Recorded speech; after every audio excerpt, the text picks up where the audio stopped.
Welcome back to the home studio and welcome to episode 24 of the Stevie Richards Show, creatively named after myself. I am Stevie Richards.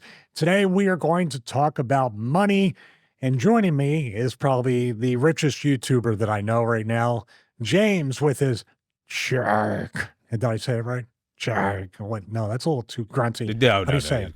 With a jag. Let me try it from... What do you mean richest? You know Maven. I know Maven, yeah.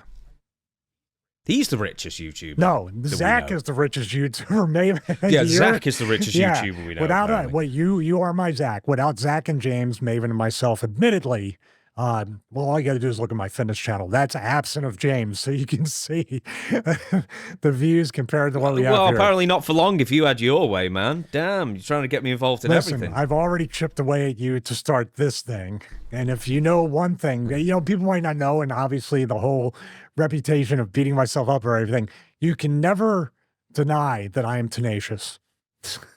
In a friendly way. Pugnacious. In a friendly way. Yes, pugnacious. Can you please? I don't know what the difference is. I was about to ask you what the difference is. The definition of... I don't know. Pugnacious sounds a little more gritty. It sounds like I'm a tough guy. So yeah, I'll go with pugnacious. Yeah. So... Pugnacious. Don't worry, he's not going to have me dress like Olivia Newton-John or whatever on his fitness channel. He just wants me to do some thumbnails, I guess. You know what? That might be the one thing that's missing. I mean, you might be on to something right there. You're the idea guy. So damn. I will send you Amazon UK. I think I can order you a headband, one of those old 80s aerobics type singlets that the guys wore. That's awesome. You could be a Body Donna. You can do a Body Donna episode. I've already got a red headband. I turned up once to kickboxing not too long ago, and I just looked at myself and I was like, God, I look like Rambo, like a really budget version. You showed up with a headband to martial arts class. Yeah, proudly. A sweatband, I should say. Sorry, my hair's getting quite long. Is the reason. Keep growing it out. I will send you hair ties as well as the 80s Let's Get Physical outfit. Oh, don't worry. I use my wife's. She hates it. She's threatened to chop it off in the middle of the night. I sweep it. I've hit my mic for You're talking about your hair, already. right? Oh, yeah, not John Wayne Bobbitt style. No. She might still have some use for the other bit. Just a small amount, anyway. Let's do the intros before we do anything else, for goodness sake. I've got 2 books, because Stevie always talks about my books. It's very nice, and plus it's near Christmas. If you need a Christmas gift for the wrestling fan in your life, or just for yourself, then I suggest 2 books, What I Wrote, Owen Hart, King of Pranks, and Dwayne The Rock Johnson, the People's Champion, 2 fine biographies that I always like to say What I Wrote, because it's an Ernie Wise thing. I know you won't know who it is, but it's a little callback to Morecambe and Wise. And fine reviews as well. 4.6 or 4.7 stars on Amazon. Links, I think, are in the description of every video, including the link tree for the WSI link tree, so please go there. And Stevie has 2 YouTube channels. 3 YouTube channels, this one, which you're already on. And then there is the analysis channel, which he's still trying to figure out what to do with it, but something's going to happen sooner rather than later. And there's also the fitness channel as well. I encourage you all to go over there, subscribe, go buy some stuff, use the affiliate links, give Stevie a birthday present of a bit of commission as well. That will definitely help. But most of all, we have to talk about the Patreon. Yeah, patreon.com/Stevie Richards. Thank you for that plug, James. I will not mention that you have 2 books, maybe. Okay, we're going back down. No, it's 2 books. Oh, that's the Nigel McGuinness thing again there.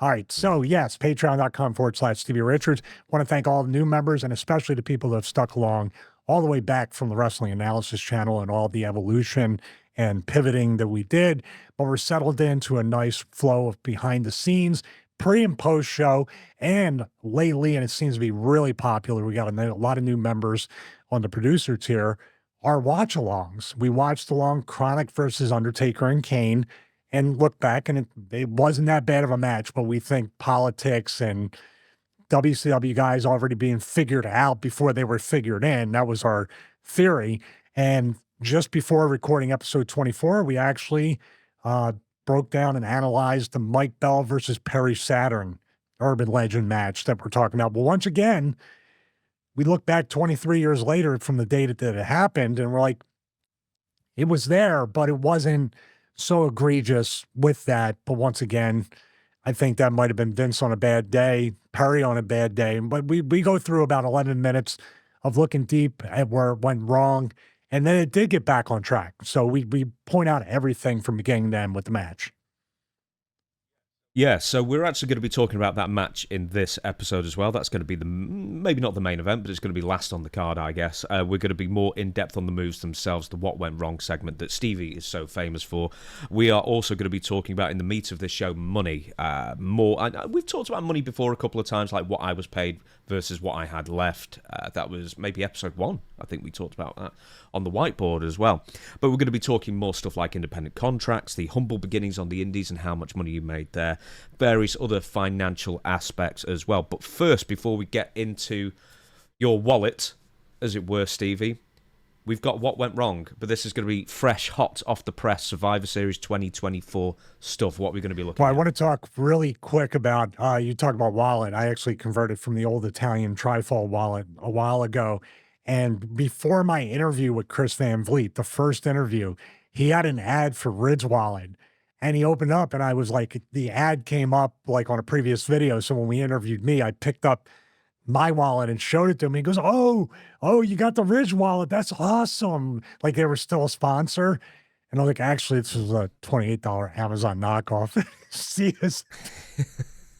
I said, but the Ridge Wallet's awesome. So, but you could see the life just kind of leave his body for half a second. I would do. You see, that's where the editors come in. He worked really hard for that Ridge Wallet collaboration. I ruined him. No, I didn't buy that. There's a cheaper one out there. Sorry about that, Chris. Friend of the show. He's really generous with clips and everything to help us out. You know what's funny as well is we were just talking off air as well. It's like, we're doing really well on the full episodes. Why don't we have sponsors? And then we were sort of thinking of going, yeah, why don't we have sponsors? Anyway, so I'm sorry. We might have sponsors in future episodes. I might pull my finger out and get some stuff doing. But before I'm going to keep my finger in for this episode. Good Lord, what is all these double entendres with chopping it off and fingers?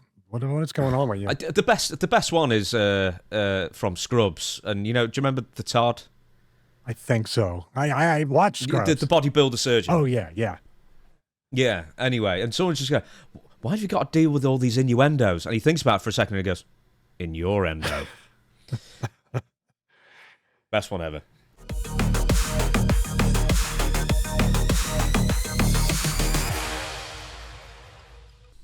All right, so we're going to bring this up right now, and we're going to play it in real time. There's one share shot, and there is almost the other. There's the other. Okay, we're going to pause it right here. I don't think we need to go in slow-mo. We'll scrub back and forth. But what I'm seeing right here, obviously there's an edict. There's a rule that's brought down about chair shots to the head, especially unprotected chair shots. And I'm here to say that's a really good thing, that you need to avoid the head. There's a lot of concussion things that have happened. The lawsuit, which people did not win that concussion lawsuit, but still made WWE, much like the NFL, more aware about these concussion protocols and trying to prevent as many concussions as possible. Just a side note, we might want to do a whole long segment about concussions, James. It's like the NFL. Just the impact of, say, blocking, getting tackled, bumps in themselves without a chair shot, doing certain things, impact is going to do something. It's going to jar you. When you have your bell rung now, that's considered in modern times to be a concussion. It used to be, I got my bell rung, I saw stars, I would, shake out the cobwebs.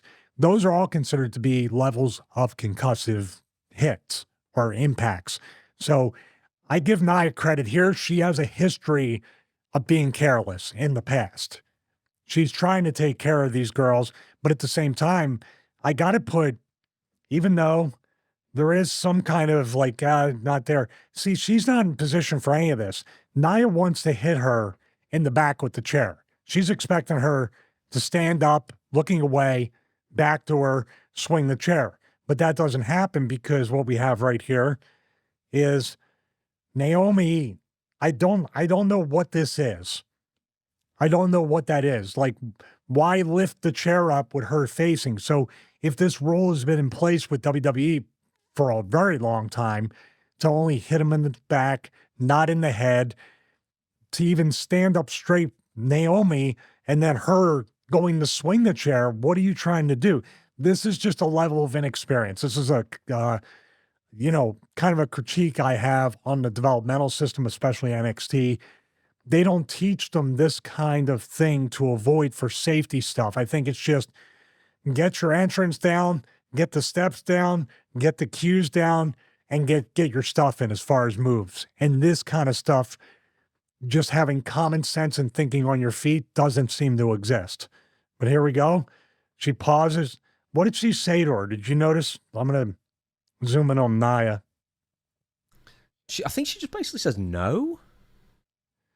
Something move, or it wasn't no. It might have been no, not that. But I'm looking at her right here. Look. She says like 2 to 3 words to her, and then maybe drop to your knees or go down. But there's that. All right, that's the first chair shot. What are your thoughts about that, James? Let's watch the second one, because it's more of the same, I know, but we can... well, I'll just comment on this one real quick. She's looking at her in the back right here. Like I said, I just got to repeat it, because what happened here should have been brace her back or against the ropes and take the chair shot and crumble down. So she's waiting for her to stand straight up, and then the chair gets swung, hopefully safely on the mid back, not the upper back of the head. That's happened too. But she, right here, this is where I don't understand. These girls have both been in the company, either off and on or consistently, for about 10 years. They've been in the system for a decade. What here tells anybody you're going to hit her in the back, hit her in the leg, hit her anywhere but on top of the head? And Naomi and her are eye to eye. So you got the chair reared back, eye to eye. It's either I'm going to hit her in the head with the chair and we're going to get fined, sent home, whatever, and God forbid what would happen to Naomi, or this. Look, she even put her, she was expecting a chair shot to the head. Do you see that? She got her hands, and her hands are like this. Her knuckles and the bony part of her hand instead of this is exposed. Is that a lack of trust with Naomi in Nia Jax, that she just expects that she's going to get absolutely spiked on top of the head? But no, that's Naomi's fault as well. It's up to the person giving the part of the body. In other words, if she just stood up straight and looked off and waited for the chair shot to the back, which in a way, I'd rather in a safety element for somebody to be on all fours, because you can brace your back. Here you get hit in the back, you could still get whiplash in your neck if the person really hits you hard in the back, because you're not expecting it. And I would say if it was a chair shot to the back, based on what I'm seeing here with the lack of ring awareness or chair awareness, that Naomi would be looking over her shoulder to see when the chair shot's coming, which would completely expose everything. This position should not ever happen. This is like an Undertaker, Shawn Michaels, Hell in a Cell, big chair shot to the head. Shawn's gushing blood. Also the chair shot Shawn hit Taker with against Bret Hart, where Shawn was the referee. That's the position this girl is in right now, to take that kind of chair shot. And Nia's rearing back we're going to do a chair shot to the head. In other words, the way to make it right, because this is going wrong multiple times, kick her in the stomach, drop her to all fours, hit her in the back. Both people are at fault. Naomi is feeding wrong and giving the wrong body part from a safety element on the chair shot. And Nia doesn't have enough common sense to say, even if you got to kick her in the stomach pretty hard, to drop her to her knees and then push her down and then bring the chair up and hit her real quick. You got to take that extra accountability for that.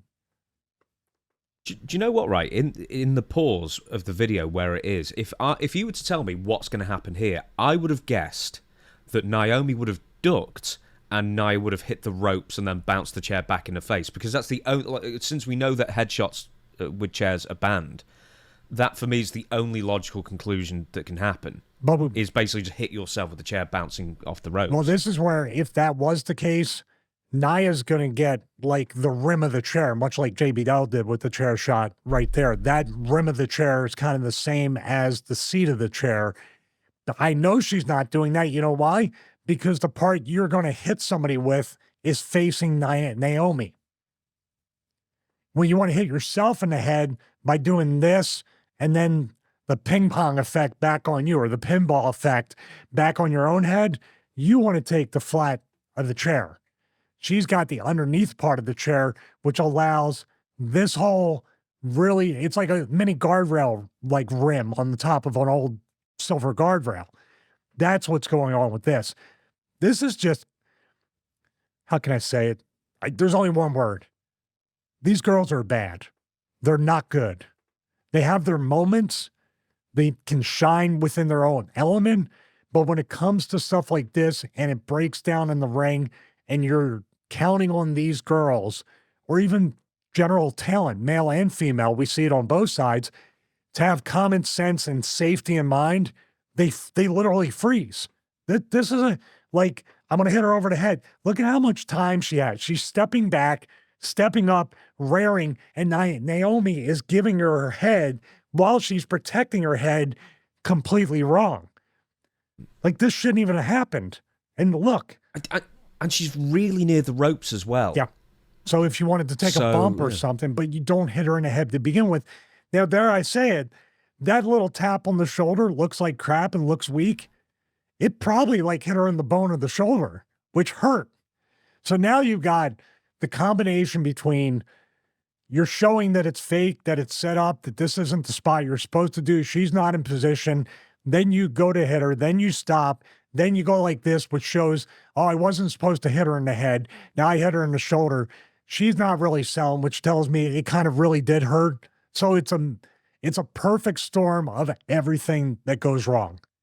And I know this is only a 5-second clip of the first chair shot, but it should have been avoided. In other words, if Nia cannot swing a chair properly and safely, knowing not to hit somebody in the head, and the other girl doesn't know to get it down on her knees and protect herself from a concussion, then don't pick up the chair. And don't be in a cage in a War Games match with weapons. Can we just have a look at the sort of chair shot to the leg one more time as well? Play it in real time, because it's so odd. And you know, her hand was there too. She almost caught her in the hand. I know you said play it in real time. Because that's obviously completely unprepared. Oh, her elbow. She's swinging the thing like an axe. Look at the elbow. I don't know if she caught her elbow. Watch. She did. She hit her in the elbow and the hip. So instead of the meat of the back or the meat of the leg, look, boom, right in the elbow, right there. And then her hip. It's like the worst of all worlds. See? Yeah, so she's attacked. Oh, she didn't even Naomi. hit her in that. She didn't even hit her in the leg. She hit her in the elbow, dude. With that rim of the chair up there. So yeah. Like the first one went wrong and he decided, well, that didn't look good, so let me hit her over the head with a chair. I don't know what they're thinking.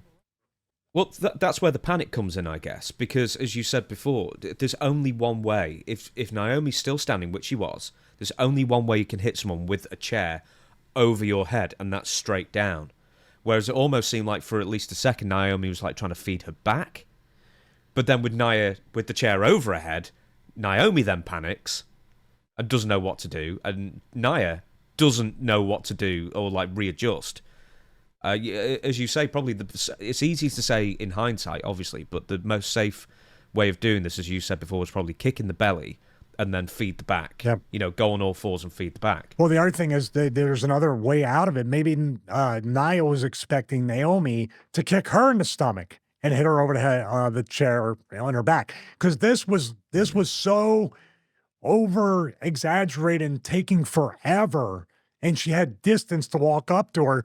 Maybe it just looks like, I've talked about decisions, and then you have a bad decision, and then you try to stack two more to fix the bad decision, and it becomes three.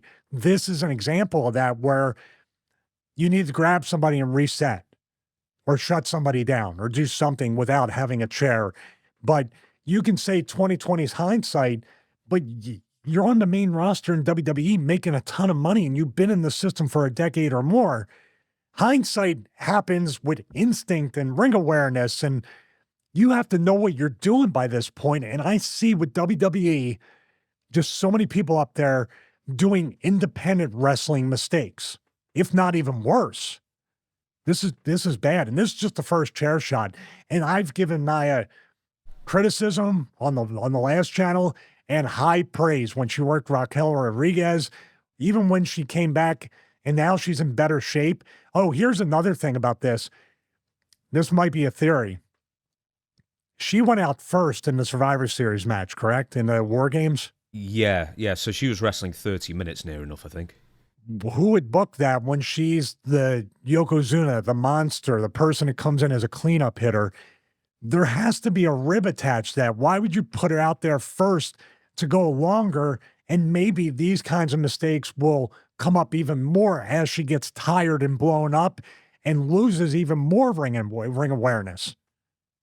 Yeah, and keep in mind that also it's a 30-minute match with 9 other participants. And as I'm sure you can explain far more than I ever could, that matches these days are far more rehearsed. So that's a lot to remember as well, especially if someone who has a history of making mistakes, although in this last year has improved greatly, it should also be said. Unfortunately, when she takes, one step forward, then we take 2 to 3 steps back with this and expose that she really, Nia seems to be a person that comes back, she does well, she tries hard, and it happens with all talent. Then they kind of flatline and they become content and they don't want to constantly fix mistakes like these. And then people backstage might be, oh, that was great, this and that. They don't coach them hard enough to say, don't do that. And there's rumors go around she has heat or whatever. I would assume she had heat before this match, just my assumption, because they put her in a position to fail. Putting her out there first, 30 minutes, remembering stuff, doing all these things, you're ripe to make mistakes. So, and you have to remember, oh, this person's got to be here. This person's got to be here. It's just way too much. The cage works as it works. You work your spots. Then people come in, you lay low. But I seen in this match, Bailey's low right now, but the girls were working when the camera was on someone else. Stay low. They'll give you an Iggy like, hey, come on, get back to work or whatever. It's just, it might be what they call babyface or heel cockiness to get your stuff in. So we'll go to the next one here. That's just as much Bailey's fault. What are you looking up for in order to take these shots? Look, she put her, that should never happen because where's Bailey at? Bailey's right here. All she has to do is look this way, put that hand down there, and be on all fours for the chair shot. But she literally took the around the world approach, but made a stop in maybe a chair shot to the head. Oh, wait. But Nia's swinging, and then Bailey, who's a baby face, what do you think she does to a casual fan looking at her? Cowers. Mm-hmm. Look. Oh, no, don't hit me. And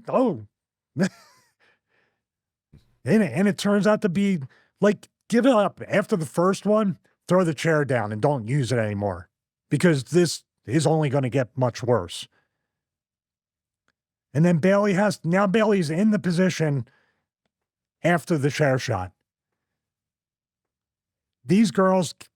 Both these girls, and Naomi a little bit after that maybe, they came up in NXT. They came up through the Performance Center and the developmental system almost at the same time. So we are talking about more than 10 years. Bailey's been on TV consistently for over 10 years now, right? Mm-hmm. I keep repeating these timelines and their time with the company, but these are things we see and laugh at if we're working an indie show and we see them in a battle royal or doing something or a weapons match, and it's just so unnecessary.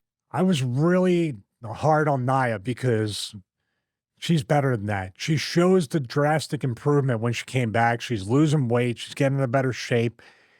I don't, of course, hold WWE innocent by any means because they set her up to fail by putting her out there first. They didn't accentuate her strengths as the cleanup hitter. She can come in and give everybody bonsai drops, like quality over quantity.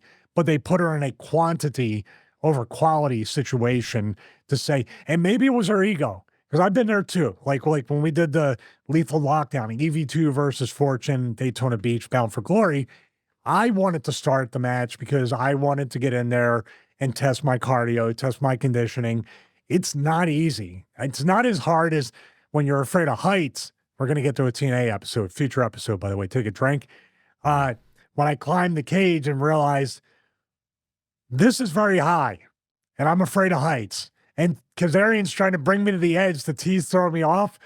Dude, they can be like, you see, I literally had those moon boots that go to the gravity from Sci-Fi. They just my boots just like literally you were dragging fencing with me. I was so gripped to the cage. It was terrifying, man. But my ego said, I want to pull time. I want to prove that I can go, and I'll go to the top because I'll be featured to some extent up there. And poor Brian Kendrick had to hide under a blanket on the table and come out of nowhere and broke the table before we broke it. Future episode. Yes, it is. Do you know, I nearly did TNA today. I nearly chose EV2 as the subject. So, near future episode, I think that was going to happen. Especially because something is TNA related in this that we're not going to get to. But I want to hear that story. So, we're going to move on. And this is sort of the main bit of the show. And we're going to be talking about money. And first off, we're going to be talking about humble beginnings. Just how little wrestlers make on the indies. We're going to compare it from now to back in the day when sort of the indies were, I mean, there were always independent wrestling promotions in the business. There were outlaw promotions or mud show promotions, however derogatory you want to be about them. But when Stevie broke in, it's sort of like the rise of the indies in the early 90s, maybe late 80s to the early 90s.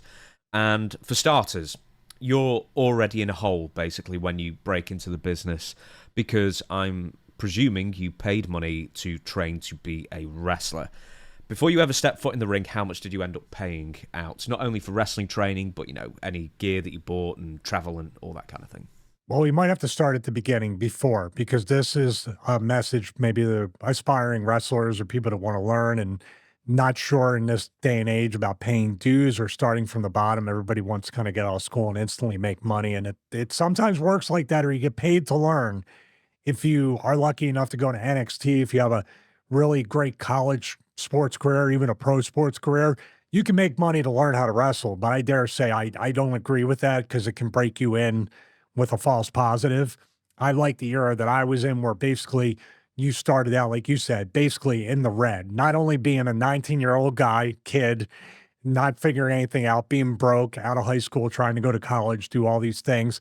But what I ended up doing was we lived from the TWA wrestling school, which was the ECW before ECW. It was actually Eastern Championship Wrestling before it was Eastern, not much less Extreme Championship Wrestling. So I lived in Philadelphia. I live in a neighborhood, Port Richmond. The school was at Frankfurt and Tyson in Northeast Philadelphia, so off Frankfurt Avenue and Tyson. And it was within a gym, CFI Incorporated or CF Incorporated. It was kind of in the basement of a gym. You would go in there. So I knew about the wrestling school, but I also knew like I needed to make money, but I wanted to be close to the wrestling school. So I took a job at a Honda dealership, which was like a block and a half south of the wrestling school. And I was a lot man, meaning that you just clean the cars, take the cars off the truck, anything the salesmen or managers want, you get them coffee, you're a gopher. You know, put license plates on cars, help the detailers, whatever you need, park the cars. But I wanted to do something to where I could have access to the school even outside of the 3 to 4 nights of training. Usually they train like a Monday to Thursday or something, because there were shows on the weekends. So it would be open from like 6 to 9 p.m. But I would sneak in after I got the job at the Honda dealership in the morning and train. I would take bumps. I wouldn't know what I was doing. I was trying to expedite whatever learning. So when I went to school the night before, the next day I would be in the morning before I went to work and be bumping around and doing whatever I did my shift, and then went there. If I had to work late, I would go in the morning and kind of repeat whatever I learned that week. And then weekends, if I had weekends open, which I was a very boring individual, much like I am now, I would go up there on the weekends, yeah, have the gym membership to work out or try to work out, and then go in there. And sometimes I would even bring my friends who weren't even in the business to kind of help me, like push me or give me a clothesline so I could try to bump and do anything. So, first point was obviously being in the red, but knowing that I at least need a part-time to full-time job to subsidize this, because schools were anywhere between $2,000 to $3,000, which really, with inflation today, I don't know how much they went up, if at all, but usually 3,000 is about what you're going to pay for wrestling school. Now, with Tri-State Wrestling, I was in there and I was scheduled to do what they called a rookies match. It was really a cool little concept that two guys who were in the school that were usually doing pretty well, myself and Derek Domino, he was also in the school and became an indie wrestler, and actually did a lot of enhancement work for WWF at the time. So we were scheduled to have a rookies match. And there was also a radio show called Wrestling Radio with Joel Goodhart, the TWA promoter, and a woman named Carmella. Out of nowhere, much like we talked about with the Paul Heyman episode, I'm listening to Wrestling Radio or whatever it was called, and they were announcing that Tri-State Wrestling was closing and the wrestling school was closing, and there was nothing. And my world was, this is all I ever wanted to do. Since I was told I couldn't do it at 15 years old, but I was a wrestling fan before that with the old Saturday morning wrestling. Stuff you say is still in some ways better than the formula today. So that's what I grew up in. And I was devastated. I was crushed. I didn't know Todd Gordon was anywhere to be found. I didn't know this was even before Eddie Gilbert or Paul Heyman, or this was Todd Gordon basically would take it over and call it Eastern Championship Wrestling. But there was a lull. We didn't get to have our big rookies match. That was our WrestleMania at the not the Civic Center, but the hall next to the Philadelphia Civic Center. So this would have been probably too much for me being a kid. Like I was, my debut later, February 25th, 92, was Michael Jack Sports Bar. First match, draw against Jimmy Jannetty, which much like Nia Jax was a rib to put a guy who never had a match in there for 20 minutes. You want to talk about, and please don't let that footage exist anywhere, because I know will be what went wrong. Stevie Richards' debut, or Steve Richards, not Stevie. That did not come till later. So getting back to the money, I did not pay the full amount because the school did not last, but I was making my payments. I made the initial $500 deposit or whatever, and started paying gym dues every week to the wrestling school, as well as the actual gym, while I worked at the car dealership. And then it closed, and there was a little lull, and then Todd brought it back as the Eastern Championship Wrestling. Like I said, the first show was February 25th, 1992. I was the first match, and the rest is sort of history. Oh, I am purposely skipping that while I was at the wrestling school, my actual debut, but not Steve Richards' debut, was November 10th, 1991, at a little VFW or a little hall or whatever it was. A masked wrestler had wrestled Crybaby Waldo, who turned into Big Slam Vader later on in the Indies. His name was creatively, just like this show was creative. We spent hours, weeks, months, and years trying to think of the name. I was wearing a hood, and they called me the Boy in the Hood. Yes. I don't know if I came out to New Jack City or some song or whatever, but it was a rib. And, but the funny thing was I learned how to be a heel out there for some reason, because I did the whole, trying to body slam Waldo, couldn't do it. He forearmed me. I tried to chop him, but it hurt my hand. Things instinctively that I had no idea what I was doing, but I was just trying to put on a show that I couldn't lift him. I couldn't hit him. I couldn't knock him down. But I had no idea what psychology-wise any of that meant. So I may have had a natural instinct for heel tendencies later on in the business, but I think actually showed through with more experience. It's probably Boys in the Hood that was a rib on, rather than New Jack City. No, I'm just saying, no, that's what they called me, but I didn't know if they had me. It's pro wrestling. You're still in the bubble. They probably put, what's the difference, right? I was going to say, while you're still drinking your juice in the hood. I never saw the parody, but I really like the title. I was going to ask you for the ECW show, the first one. We're going to probably talk about the first ECW show for its for a full episode in the future. How much did you make for your first ECW show, and how much did you make for your first wrestling match? First wrestling match as the boy in the hood, singular. I was on my own. I was a man on an island. No boys in my hood. That sounds terrible. So anyway, I think I got $10 or $20 for it, and I was happy to get it. You didn't have to pay me anything. So it was like basically a 3-minute match, maybe 4. It feels like forever if you've never had a match before. So for me, it felt like it was 20, 30 minutes. For the ECW, the Eastern Championship Wrestling match against Jimmy Jannetty at Michael Jack's, I think I might have got another 20 or 25 bucks. And you were happy to get it? Happy to get it. Happy to have a match. But also at the end of that match, some guy had a Halliburton briefcase. I remember I was friendly with him for a bit. His name was Jeff. I think Jeff Royal or something like that. He came out and hit me in the head with the thing so hard, I got my first concussion in my first match. Officially. Like bells, stars, blackout for half a second, and that was it. So they were kind of putting me through the ringer and kind of like ribbing me right off the bat. And I remember when I came back, Hotbody and Stetson, Johnny Hotbody and Tony Stetson, they didn't care for me too much, especially Hotbody did not care for me at all for a while. DC Drake was a super nice guy, and he came up to me and gave me like the, clued me in a little bit. They're just messing with you, just push through, have the match, and, be careful out there. So he kind of gave me, that was my first inspiration to be like, yeah, I want to be kind of the dude that doesn't join in with the reindeer games, if you know what I mean. Since we're in Christmas season, I'll say that. That's fine. Okay, so we're going to be talking about independent wrestling.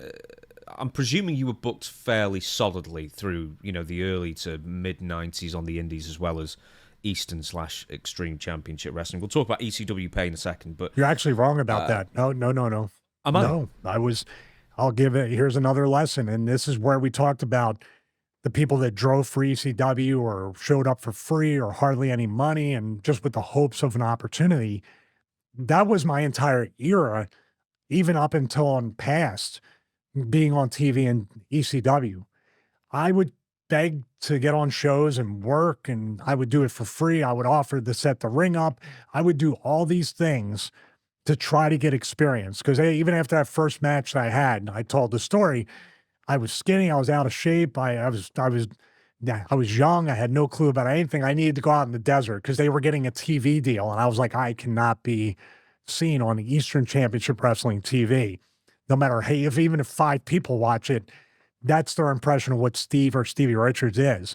So I went to all these indies. I tried. A couple booked me here and there, but for the first year or two, even with offering to work for free, set up the ring, work the merch table, work security, pull parts. I didn't know what these things were, but anything you need, the answer was still no.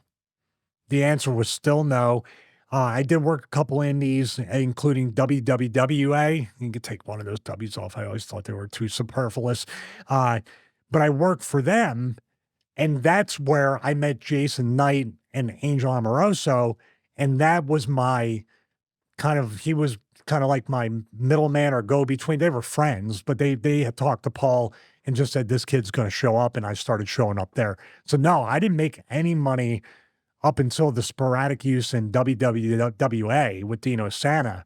And that's where I told the story also that there was a lot of like big fishes in little ponds, like they thought they were big stars and they were acting like big stars. And Jason's one who clued me in and said, you're the one that has the right attitude, and I think you'll do well in ECW if you just show up and you're willing to work and you're humble. So with WWWA or any other indies you work, what's sort of the average pay for an independent pro wrestler? Sort of, I imagine you use lower on the card for most of these indies as well, since you were still getting experience. What would an average pay and a good payoff or a bad payoff be in those days? Well, they had their favorites. This was my exposure to know backstage politics, the favorites, the not favorites, all that stuff. And I was definitely not one of the favorites with that. So with that being said, I would probably anywhere between 25 to 50 bucks, maybe if I'm lucky. I know I'm bringing up the iPad, sorry. 25 to $50 if I'm lucky. And then most times it would be that trick. And it wasn't so much of a trick, I guess, but it could be that, the house is light, brother. We don't have many people in the crowd. This happened, that happened. And sometimes you would not get any pay. But with Dino and WWWA, with my pay, God, that rhymes and it sounds horrible. It would average 25 to 50, and I would ride with somebody or we would ride with a bunch of people. I would ride a lot with the referee, Dan Haney. So then we can split costs, or Dan would sometimes have the cost because we weren't making much money. But yeah, it was looking back, it was a fun time in a lot of ways, but also it was literally just fly by the seat of my pants, not knowing anything, learning it all the hard way. And those 3 years or I say 2 years maybe, from 92 until 94, when I started really showing up the ECW and doing all the things that I did there to begin with, it was literally felt like 10 to 20 years. Like I felt like every day was like a year. Every show seemed like a big deal, but at the same time, I came out of that knowing like I know nothing still. Like I was aware enough to know, and I'm not learning anything here. So I have to go to the big pond, be the little fish, and just see how I measure up there. As far as indies go, we won't talk about ECW because I don't think this ever happened, but did anyone ever try and pay you in something other than money? No, not really. I mean, there's the hot dog and the handshake thing, but then again, you already knew coming in. I already knew with some shows going into it, I wasn't getting paid because there were some people later on after they saw me wrestle in the indies at that one place with Dino, and then of course with ECW, then let me back up. When I was doing before I went to ECW, I would work for free at times, and then I would have, but then word gets around. See, your pay is not going to go up. So when you do start getting paid, or when I went to ECW and they started choke slamming me or putting me in a match with Taz or getting squashed or the enhancement matches with Shane and other people, if I went somewhere else and did it for free, I'm disrespecting the money that Paul, no matter what I'm doing, it's still an investment. So once you start getting paid, you have to say things are different now. And then, you have people say, oh, you think you're a big TV star now, and now you got a match with Shane Douglas on TV, and you think you could start asking for money. They pull all those little manipulative tricks on you. So how dare you? How dare you want to be paid for a day's work? And guess what? Even in year 31, it's still, you still have them trying to mind F you like that. It never changes. I was thinking, did I do that? Just for a second. I don't know, just because you were looking at me when he said it. And I was like, no, I'm saying in the business, if I was going to get a booking for a signing, an appearance, James, you did, you were a few days late paying me, but I fixed that. It's not the first time either. I'm really bad for that. Ugh. No, it's okay. But when I look at that, with that kind of stuff is always the cat and mouse game between promoter or company and wrestler. That's why it's always, the trick is, and you'll hear this trick repeated for as long as we're doing this. When they screw you over, it's just business. When you do something that's good for your bottom dollar, you're selfish.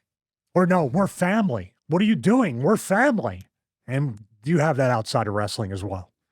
Don't we just... Have you ever been promised a payoff by an independent promoter or a more professional promoter, I guess, and then not get paid anything? Oh yeah, quite a few times. I mean, that's across the board with the roster too. That's usually where you have to go. And usually when I've been on indies, I see some of the guys, and it's usually somebody who's a legitimate badass that you don't mess with, and they will go and keep the promoter in the office with the cash box.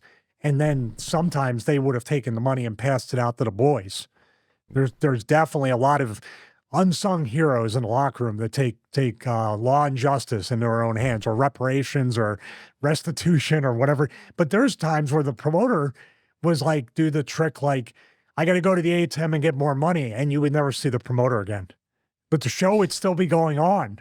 And then the people for the building, the concessions, the workers, the ring crew, Then you got to go through this thing of always somebody's got to watch the promoter and make sure the promoter doesn't leave or try to get your pay when you get there. And that became a luxury after a while. Like I'm still like when somebody hands me the money before I even do anything, it's like, whew, because you just never know. With that being said, do you want to unsung heroes in the locker room? Do you want to sing their names? I'm trying to think of who they were. I mean, there's plenty of guys that would do it in a friendly way or say you better pay the boys, and then there was stories that I heard about, people shoving promoters' heads in the toilets, flushing the toilet a few times, trying to do water torture or whatever. And then there's been just guys that go in, get the cash box, bring it in the locker room. What were you paid? What were you paid? What were you paid? And do it that way. And then the promoter gets mad. And the only reason a promoter will get mad is because you planned on screwing everybody over. So that names, I can't think of any right now, but it's probably been conservatively 20 times that it's happened in my independent wrestling career. The other trick is this is the trick that I used to fall for and then stopped when I started my own business. So we're talking about 2017 or 18. A promoter will do this, and this is for young indie workers or anybody out there. Promoter will advertise somebody, knowing that there's people like me and other people that are very reliable, that not the first choice, maybe not the second. Sometimes they'll call you and say, you were my last choice, which is a great way to get over with a talent. They'll say 2 weeks out, 1 week out, oh, so-and-so canceled. When in reality and the truth, more times than not, when you talk to so-and-so, they were never booked on the show to begin with, never even aware that they were even on the poster. So they'll call you, if you're lucky, they'll call you a week. Sometimes they call a day before and say, oh, brother, so-and-so is not showing up. I need you to replace. You're such a great worker and blah, blah, blah. Do you think come in? And I didn't advertise you. And I couldn't promote you. Can you come in for less this time? And then next month, when I have my next show, you're already rolling your eyes. Next month, when I have my show, I'll pay you your full rate. Now, what happens, and this is so funny because these guys can't even keep up with their own lies. I used to say, that's cool, because one thing Raven taught me, and it worked out back in the day when we were both working indies, if you take a little bit less, the promoter will book you on every single show. And that did work out. We were booked on just about everybody's monthly show that coincided with ECW. So we were getting more work selling merch, and then when the BWO happened, it was even better to charge a fair price, and then they use you all the time. But the promoters more than the boys did not keep up with that good faith. So like this promoter would say, I'll pay you less or half. Come in and do it. I know you have a good match. And then next month or in 3 weeks, we have a show here.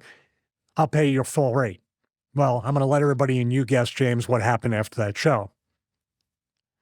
Never heard from the promoter.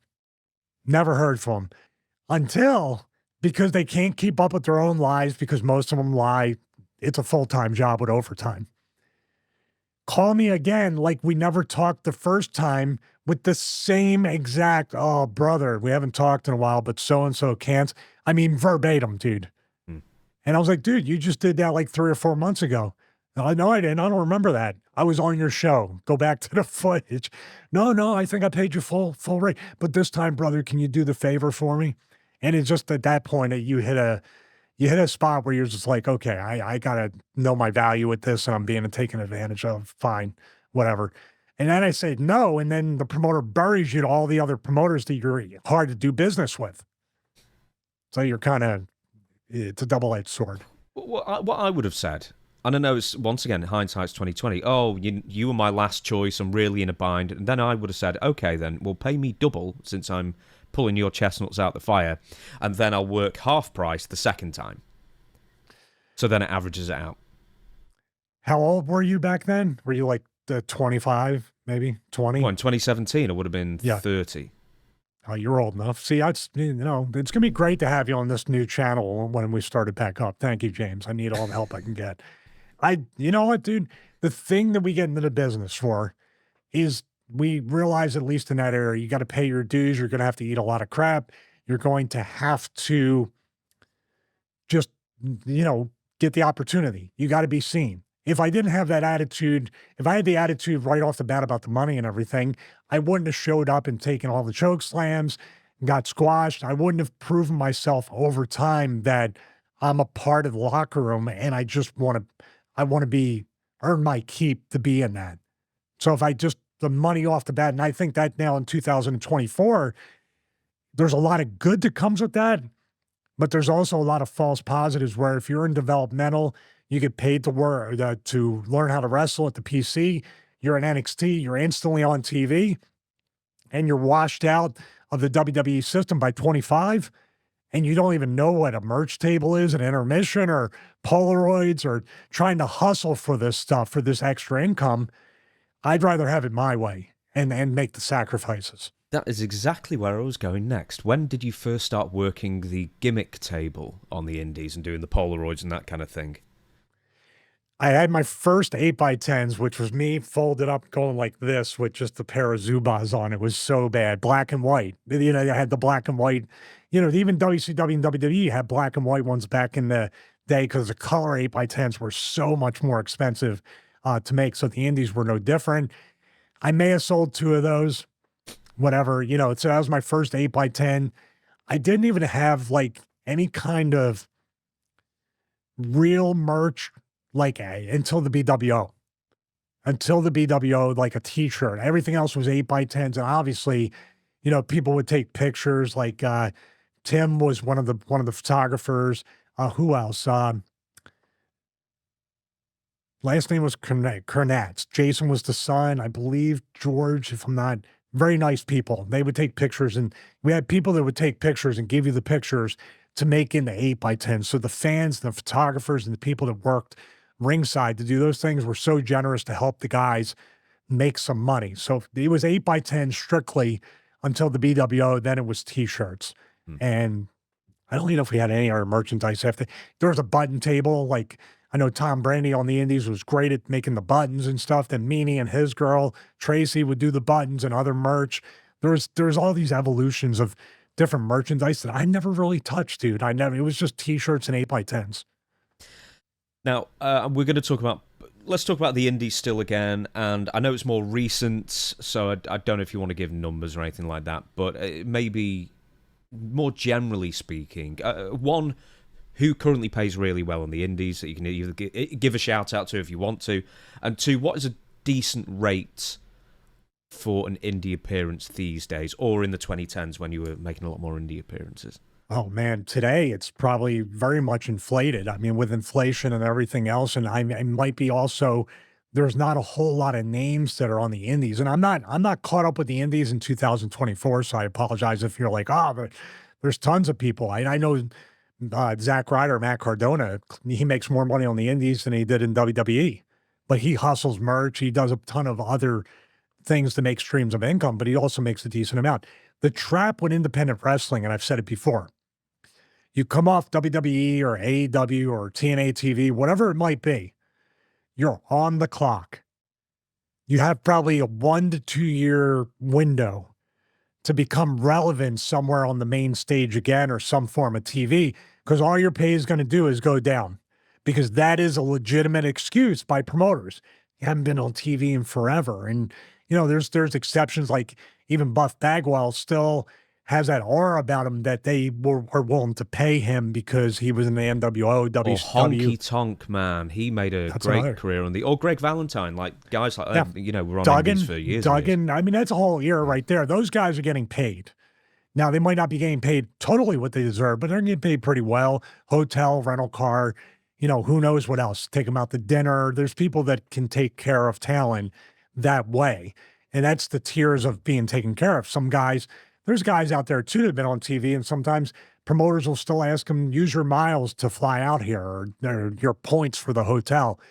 But good paying back when I was doing indies would have been an average of 500, maybe 750 a shot. You know, and if it's multiple shots, usually you'd be like, okay, I'll do it for like 500, and you give me 2 to 3 shots. That's 2 or 3 more opportunities that weekend to be in the same place or drive to a different place, sell merch.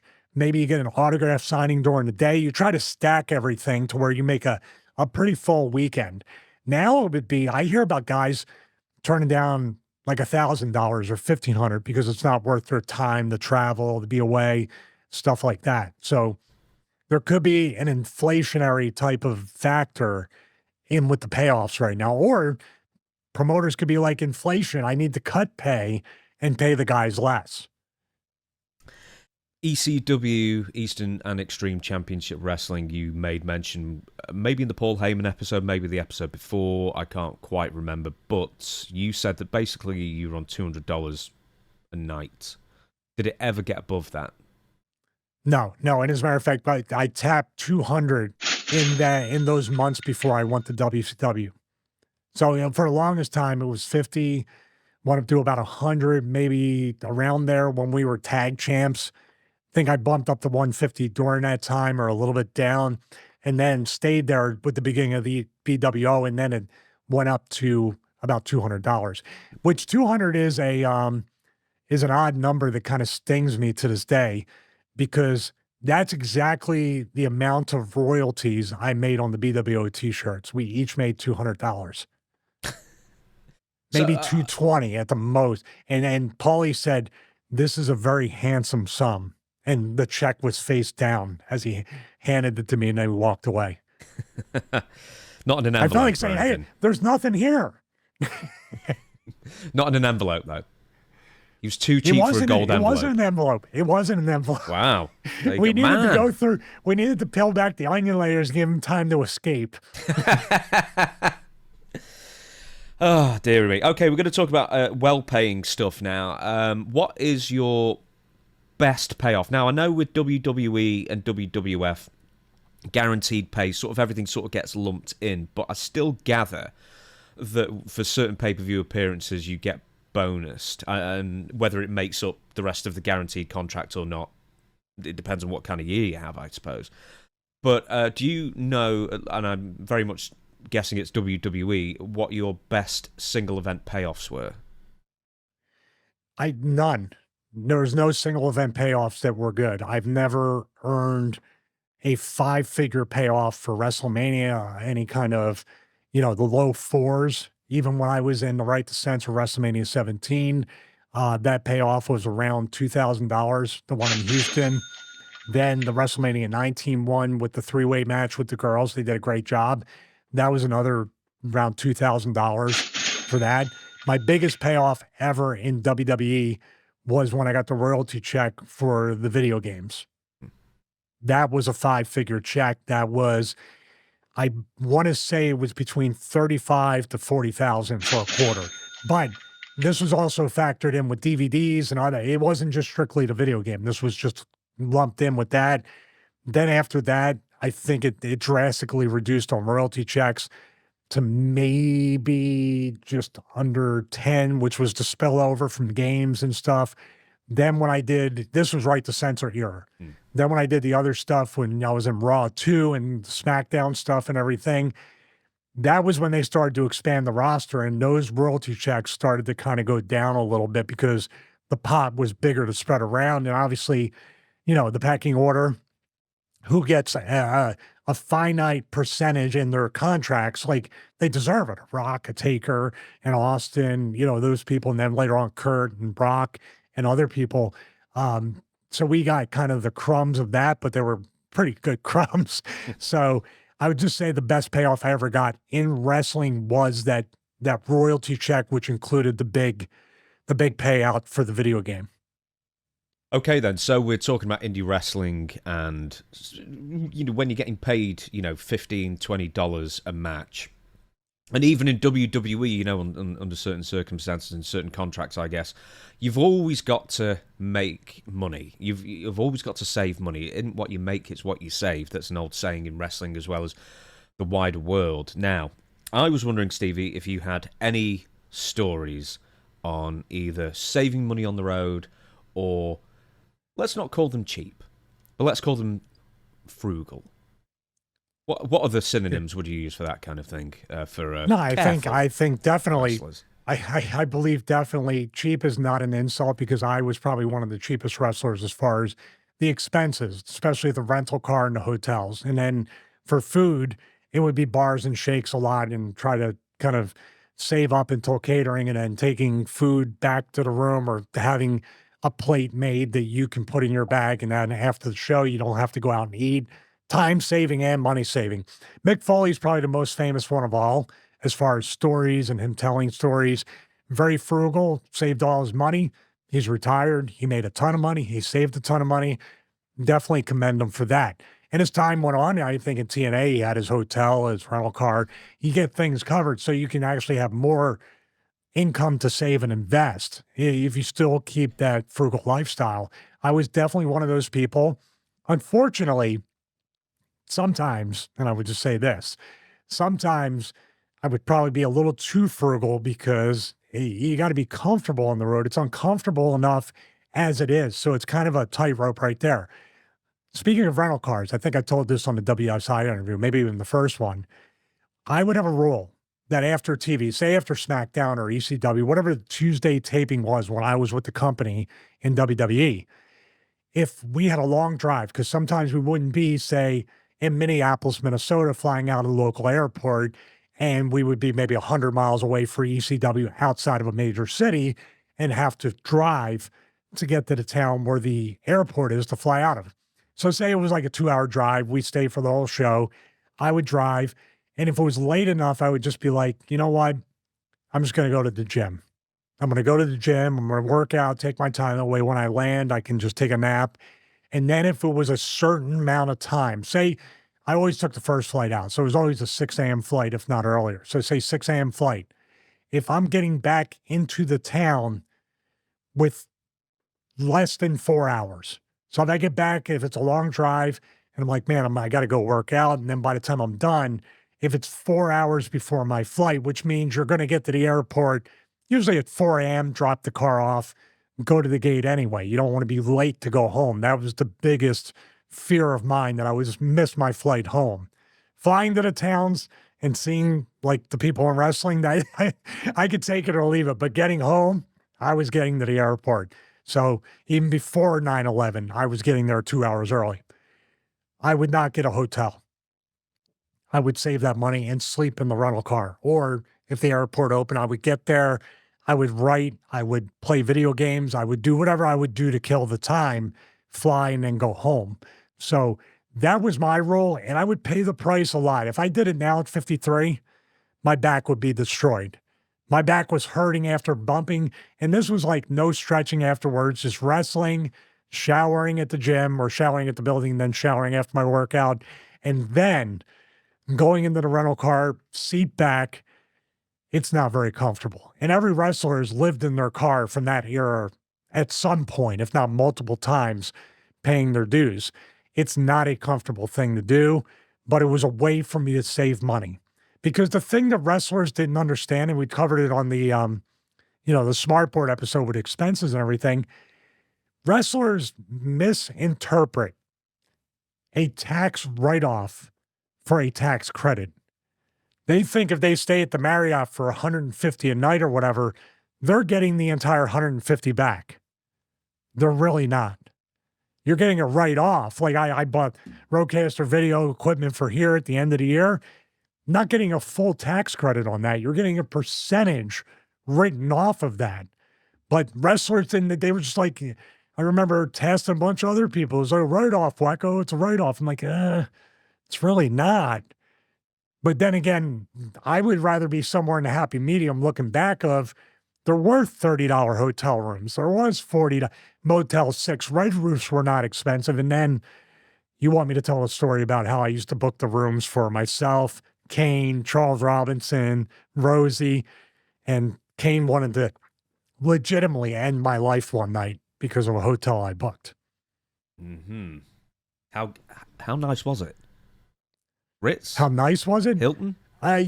Well, what scale are we talking about? From a -100 to a -50? Let's go with the Dave Meltzer star rating system. So -5 stars would be... Oh, these were rusty stars left out in the rain and the cold and the snow for years. These stars were not... This was not a Okada Omega Classic. This was more like, how would I say, Mystery Woman versus Tomko at Unforgiven rating. All right, I'll set the table, as Vince Russo would say. We're booking hotels. It's already tense between Kane and myself, which, by the way, his name's Glenn Jacobs. Before GPSs were really a thing and you didn't have Google Maps, he was our gym positioning system, or, because he could find all the gyms. That was his job. I think me or Charles or Rosie were, whoever was in charge of the rental cars, and I was in charge, not permanently and not for too long, the hotels. So I forget what town it was. It was somewhere out west, because I remember we were listening to Coast AM, as we always did late at night on long drives. We passed this hotel, and I said, this looks like a good hotel, because the sign outside said $19.99 a night, $20 a night. Okay. Which today is even less, but back then it was still pretty, so $20 a night when Motel 6s were 30 and Red Roofs for maybe 40. And I said, this looks good. We're getting in late. We're not going to be here long. Glenn's like, I'm telling you, if you pick one more dingy hotel, I'm turning around, I'm leaving. I go, but you're not coming with me. He said something to the effect like, I'm going to be living in that hotel if it's no good. So we picked up the room and everything. It was your standard old school, like you drive up and it's got the old metal doors and bulletproof glass where the desk was and the guy behind the bulletproof glass. But I was like, this is fine. They're just doing it. They're just being cautious. It's not dangerous. So we get the key to the room, open up the room, and first of all, the door is not quite on the hinges. The bolt, so it looked like somebody kicked it in or something, but it's still locked. So I told Glenn it's fine. Glenn goes to put and hang his tights up in the closet, and I'm washing my face in the bathroom, and he screams, Stevie, get the F in here now. I make the U-turn out, like the door's here and the closet's literally right there. So you step out, make a U-turn to the left. Glenn's standing there. The door's closed, but he's holding on to the knob. And I was like, what's wrong? He goes, what did I say in the car? I was like, well, what's wrong? Opens the door and he goes, this. Somebody put a hole in the wall to the next room, but they were kind enough to spray paint a heart around it, which I thought by pointing that out, it would make everything better. What went wrong? Me saying that. Glenn grabbed me by my shirt and said, we are staying at another hotel tonight. And then they said, we are leaving. You can stay here, basically. And that's it. So we got our money back and we stayed in a Red Roof. That surprises me. You got your money back. I did. Well, he was standing behind me at the front desk. Yeah, bulletproof glass isn't probably that intimidating to someone who's nearly 7 foot tall and maybe the strongest wrestler who, apart from people who actually competed in strongman. Now here's the thing. Now Glenn, this guy's looking at Glenn, and Glenn does not look happy, and Glenn looks mad, and Glenn looks like he's about to blow his top. Now this guy doesn't know it's not at him. It's at the guy like looking down. He's looking down at right in front of him. So me, he wants me no longer alive. Not this dude, but it didn't matter. So we got our $20 back. The other thing having to do with Glenn, you're talking about money-saving tips. When we used to go into town and go into the gyms, we would try sometimes they would recognize us and say, you can work out for free.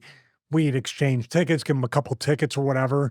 But sometimes if you would pitch it and they weren't wrestling fans, it was very, very awkward. Obviously, if you're not a wrestling fan, 2 tickets, you pay the day pass. We don't care. We're not wrestling fans. But I found out early on that if we drive by apartment complexes and I can memorize the apartment complex, the old thing used to be, and I legitimately did this to today. When we moved to Florida, we were checking out gyms before we built the home gym. So I would go in, hey, we're moving in over here soon. Can I try the gym out for their day? And they would usually give you a 1-week pass and be like that. That's what I would do and say, we're in town, we're moving in. See, I didn't understand what I was saying, though, and Glenn would look at me sideways to say, we are moving into town, and we are getting an apartment, and we want to try the gym out. How did that go? We get the day pass, though. We would get the day pass, so it'll work out. Day pass? Day pass to work out. Okay. Just something that rhymed with day, it sounded like. for a second. Oh, stop it. What are you talking? Get your mind out of the gutter. You stop. How many years did you do that? Because, I mean, surely you're going to be in the same towns more than, maybe once a year or longer. Did you try and do that in the same gym more than once? Yeah, more than likely. Fair enough. But here's the thing. I mean, listen, that didn't go down at all like that. They weren't like looking at us sideways. It was just the wording, because one time he pointed it out and he says, you do keep saying we are moving into town. We are getting an apartment. And I go, and I'm so oblivious. I'm like, well, we are. Glenn would be like, let's run it back a little bit and say, hey, you know what? I don't know about that story. We'll make it heat for that. That's fine. That's got to be gain. Maybe that's the origin story. It could be. Who knows? Look at this. Unfortunately, we can't play the music. Oh, do you know what? Apparently, we might be able to use like 3 seconds of like audio without worrying. So we maybe, Chris, edit the music and see what happens. Chris, this is for you too. Are we going to get in trouble for that story? The gym story. See, I'm wonderful. Are we getting in trouble for the gym story? Oh God, no! You must be joking. Now, no, I'm not. I'm saying it's. No. You will not get in trouble. Absolutely not. I'm sure. Now, we shall move on. There are some people. Do you want to edit that part out, or are you leaving that part? No, I'm leaving every single bit in. Chris, you just work out whether you want to edit it, man. Right. Oh God. Now there are certain people like yourself, as you say, who are happy to. We don't have cents and buffaloes on them. You pinch a penny so hard it makes Abe Lincoln scream, or whatever the old saying is. Then there are the other people, the going broke types. So we've all seen The Wrestler with Mickey Rourke. We've all seen Mickey Rourke as well. It's sad to say that for some, the lifestyle of wrestling and continuing to basically be forced to wrestle into your 50s or 60s or 70s, eking a living, making, appearances in ring or at conventions, whatever, to basically make ends meet is a reality for some pro wrestlers. And some of these pro wrestlers were once big stars on a national or international stage, some of them making hundreds of thousands of dollars in their heyday. And then, by the late 30s, circumstances change for whatever reason it may be. You get fired, you get injured and whatnot. And then you're sort of stuck not having anything to fall back on except for doing wrestling. That being said, how can so many wrestling stars make a lot of money in their heyday, some for quite a few years, and then be broke almost immediately afterwards? How does that happen? Well, I mean, that's in everything. When you're talking about sports and entertainment, which, wrestling is a mixture of both, it's always amazed me because I think I've been, I just told you a story about being frugal, but I've always been extremely paranoid, and I've always been, in my mind, an independent contractor. That's all I've been since I was 19 years old. I've had jobs where I've gotten taxes taken out, benefits here and there, but it's been an independent contractor for 95% of my life. So I've always had that fear that I don't know when my next check is coming. Also, when I made money, I tried to save and invest it. Like you said, it's not what you make, it's what you save. I've always been fascinated by sports people and also entertainers, like I said, wrestlers or both, where they have this natural assumption and confidence that the money's never going to run out, that the money's never going to go anywhere but up. Like I was always listening to guys in the locker room in WWE, especially ones that just got signed, which was amazing, talking about buying, Hummers and houses and doing this and saying it's a write-off, you know what I mean? Using that excuse every single time. But taking out a 30-year mortgage, and their mortgage payment back then was anywhere from $2,000 to $3,000 a month. This is pre-inflationary where now it's accepted, but $2,000 to $3,000, maybe $4,000 a month when you're signing a 3-year contract, and the money amount of the home is somewhere between $300,000 to $400,000 or $500,000, and your contract is $75,000 a year, $100,000 a year. It's like, you can't pay it off in your contract, and you may not get another one, and you may never make this money again. And I just always thought that was just incredibly irresponsible and incredibly short-sighted. I gave him credit for the confidence, because there is a certain thing when you have that kind of pressure that you're going to perform, but it's not up to us. It's not up to any of us how much money we make in the end. And it's always a mysterious percentage of this or that, or a mysterious blue check from Canada, pay-per-views, international show. You never know what you're going to make. You might have a downside, but you don't know how much you're getting booked. And I always thought about this, and this is corporate America, as well as WWE or any other wrestling promotion. I was so secretive, or at least I tried to be, about when I had a mortgage, when I had a car payment, when I had any kind of debt, because the second they know that, they have control over you. Now, there may have been people that ended up knowing it anyway, and I got, you know what I mean? They mess with money or whatever, because it comes down to a situation of, well, it's better than nothing. Well, it's your fee. You know, you have a mortgage, you have a car payment, you have a family to feed, all this stuff. You learn how to deal and manage your money. We're just paying you what we're paying you. It's almost like they have you trapped. You're an indentured slave to the company. And that's anywhere. That's corporate America. They do it everywhere. So when people like that announce week one in the company or in any promotion that, look, I just bought a new car, I just bought a new house, I'm settled in, I got my, I'm getting engaged, I bought her a $40,000 engagement ring or what.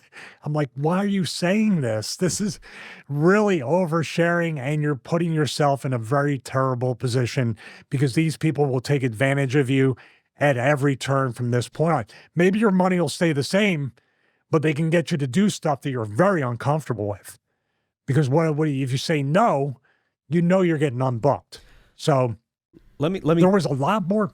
I'm sorry. I was going to say, let me give you another example. This is not financial, but I know in the territory days they would get you to move your family down, and once you've moved your family down into a new territory, boy, have they got you.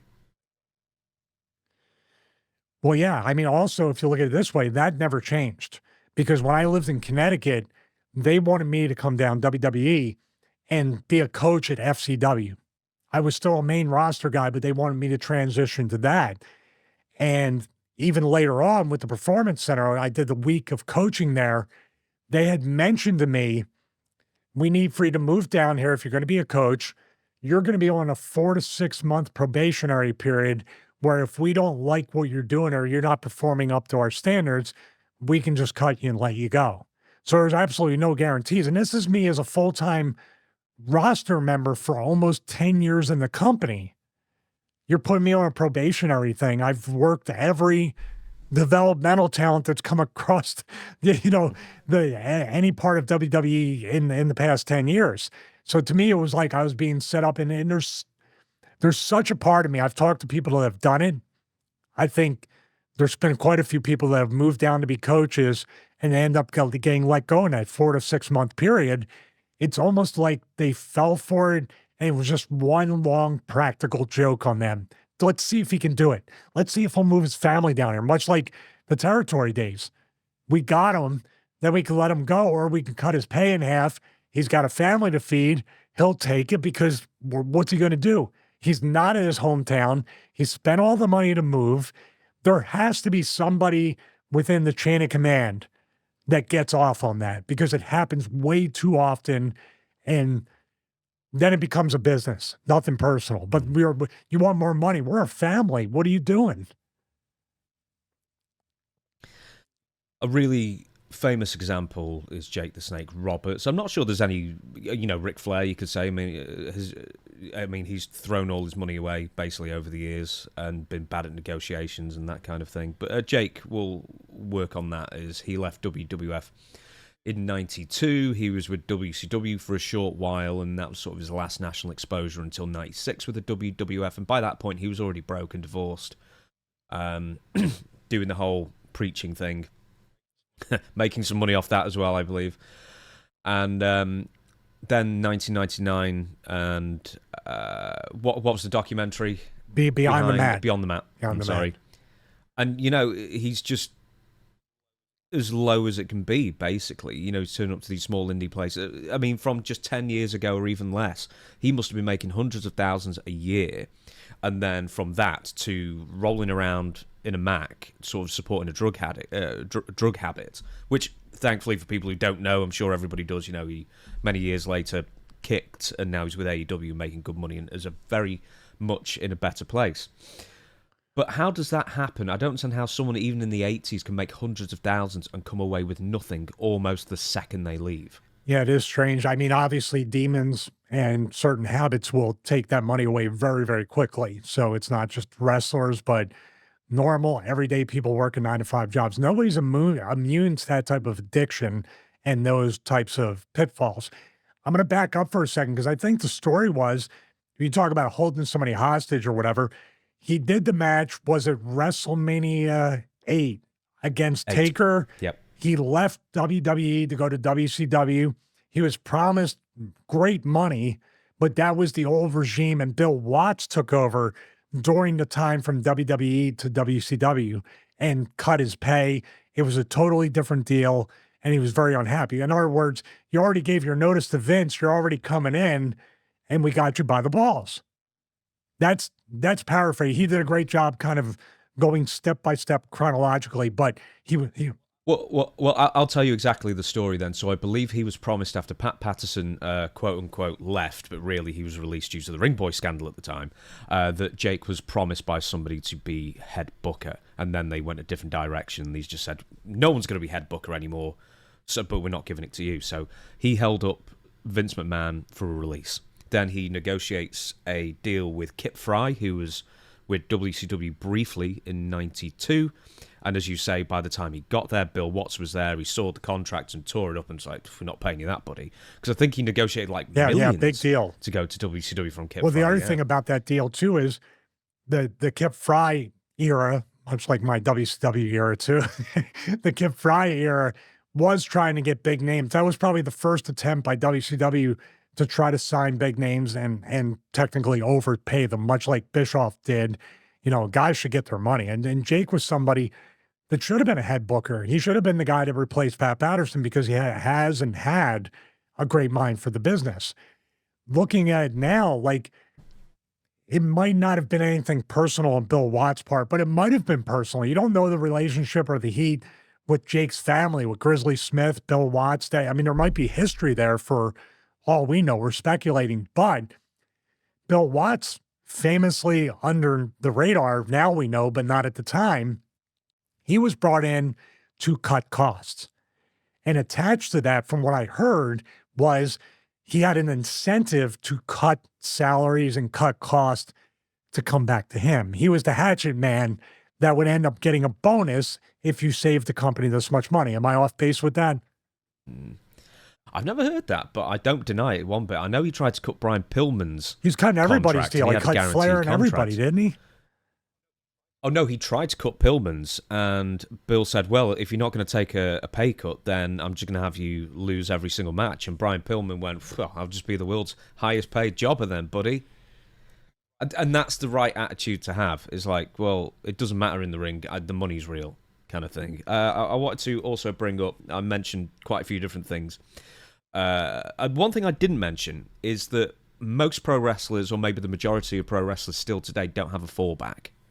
In the sense of they don't have a degree, they don't have a career that they sort of left to then go into pro wrestling. I'm actually coming up with John Laurinaitis as someone who's a really good example of someone who did. Because he worked for Honeywell beforehand, then got into wrestling. He had managerial experience. Someone like Chris Nowinski, who had Harvard education, of course, famously. Then he used that education to then get into sort of sports medicine and the concussion discovery, basically, I guess, scientific discovery and writing papers and books and that kind of thing. Or someone like Mick Foley, who did actually have a degree, and then he parlayed that into a writing career off the back of his pro wrestling career. But for the vast majority of people in wrestling still, I don't believe they have much of a fallback. So straight away, promoters will know that they can pay them the least amount possible because there's nothing else. Yeah, it's very much, I use the terminology tightrope. It really is. And in this day and age, in 2024, and the way people are getting paid to be set up, even if they don't have the fallback plan, to save, invest, I still wish they would do a rookie symposium like the NFL does. Now, the NFL, they still learn. There's still people, Adrian Peterson, most famously, is broke. After all, he's a running back. He used to be a running back for the Vikings, lost all his money. Warren Sapp lost all of his money. All these people. Now, in football, here's the difference. I'm a huge NFL fan. The difference with the NFL, and I wish wrestling would do it, you can have, say you play for the Dallas Cowboys, you could literally go on local Dallas radio and make money. You can go local Dallas TV and make money. The NFL network can try you out as an analyst, ESPN, Fox Sports. You have so many different avenues post-career to try to replenish that money you might have lost or at least maintain your lifestyle.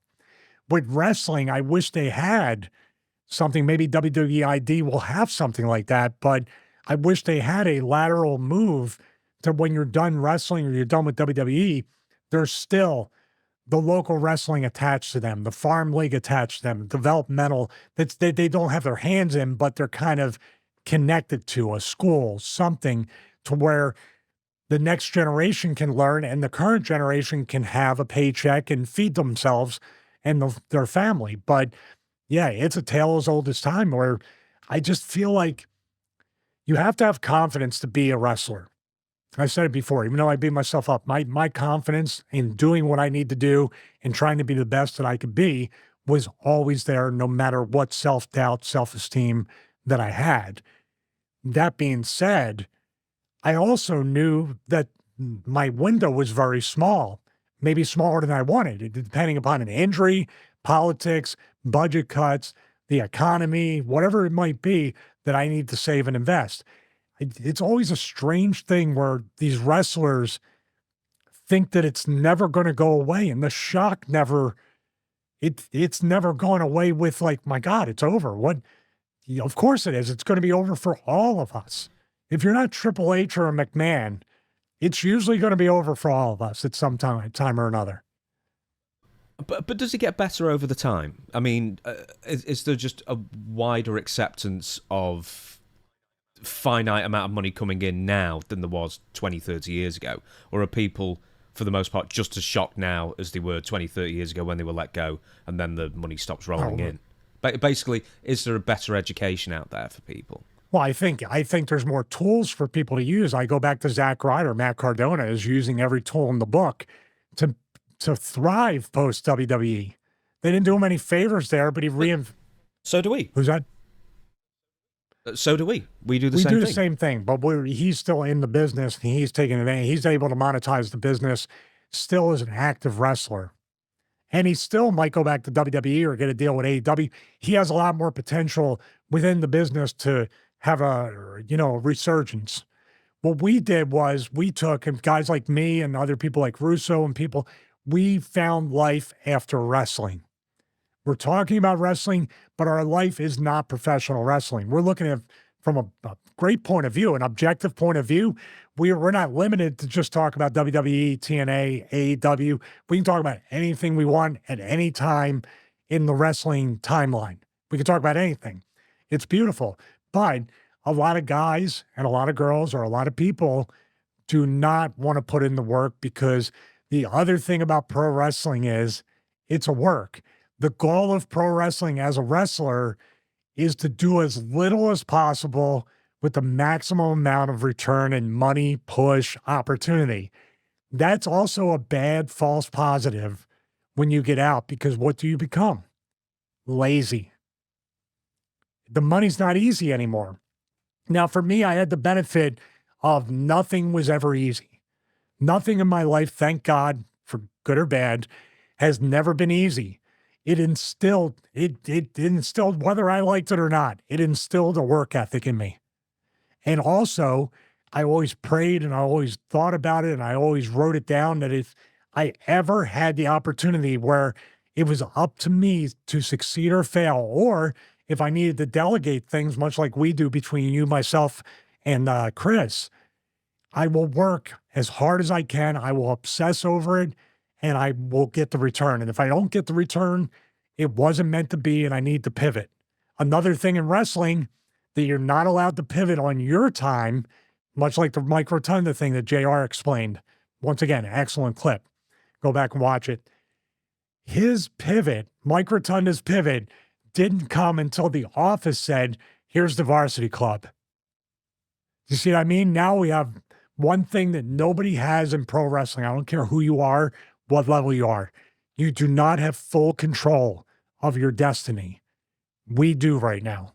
That's the beautiful part. And that's what I said last week. I talked to my friends who are still in the business, and I'm trying to convince them that there is an incredible life on the other side. Just please prepare for it. So you're not like, oh my God, I got to make money tomorrow.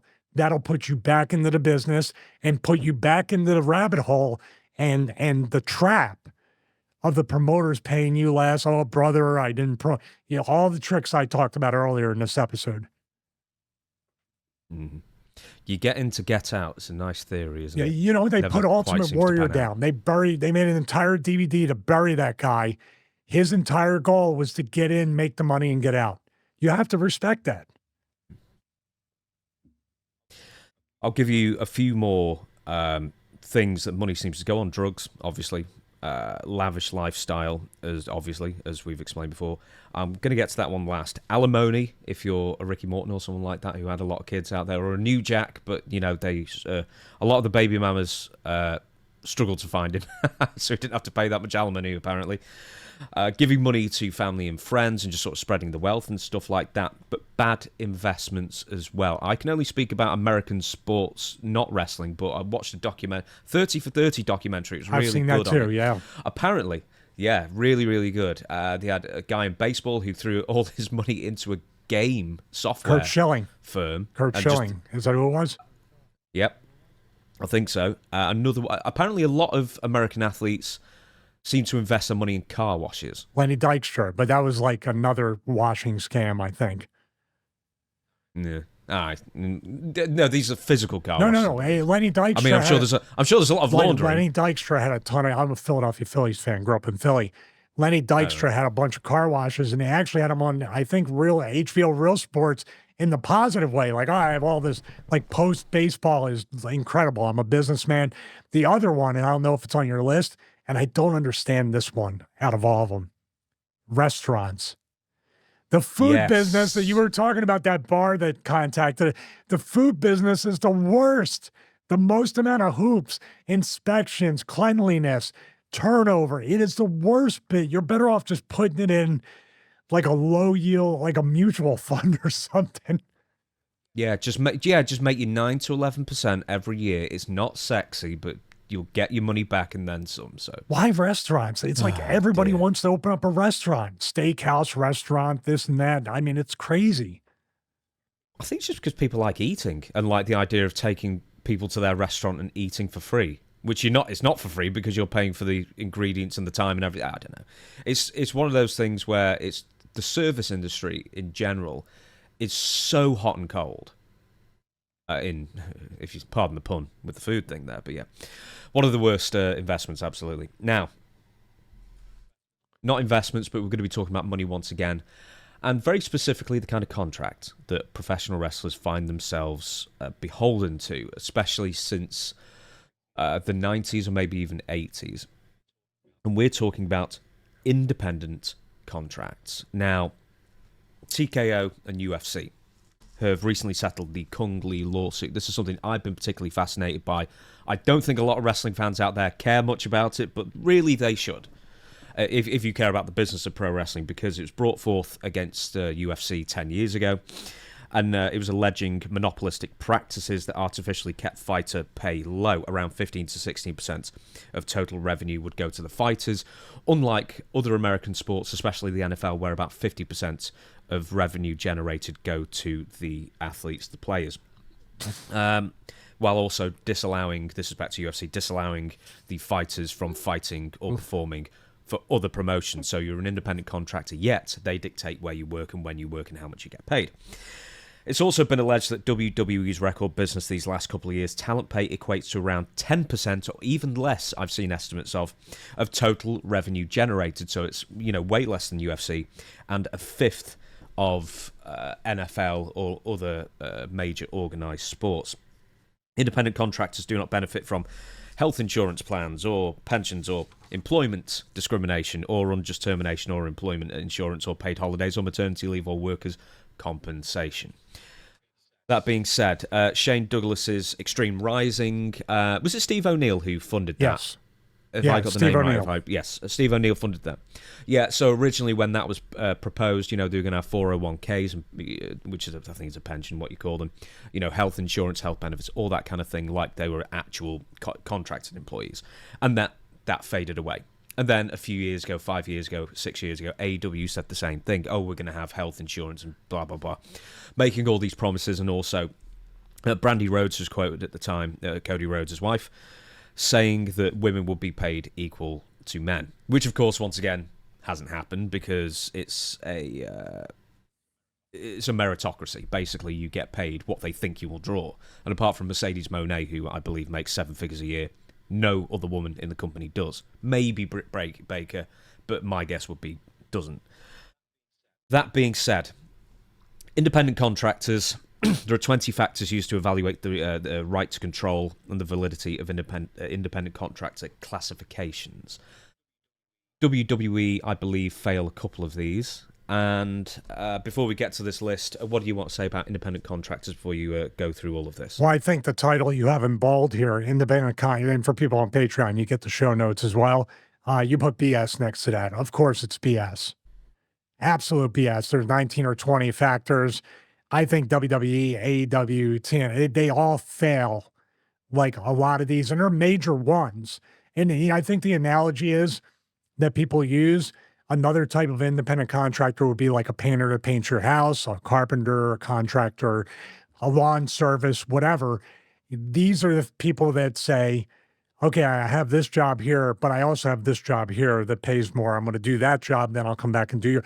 A true independent contractor can choose their work, and we'll get into all this, but the first one here, let's go right into this because I believe this is something that right away, like these are glaringly on the side of employee and not independent contractor when you look especially at WWE.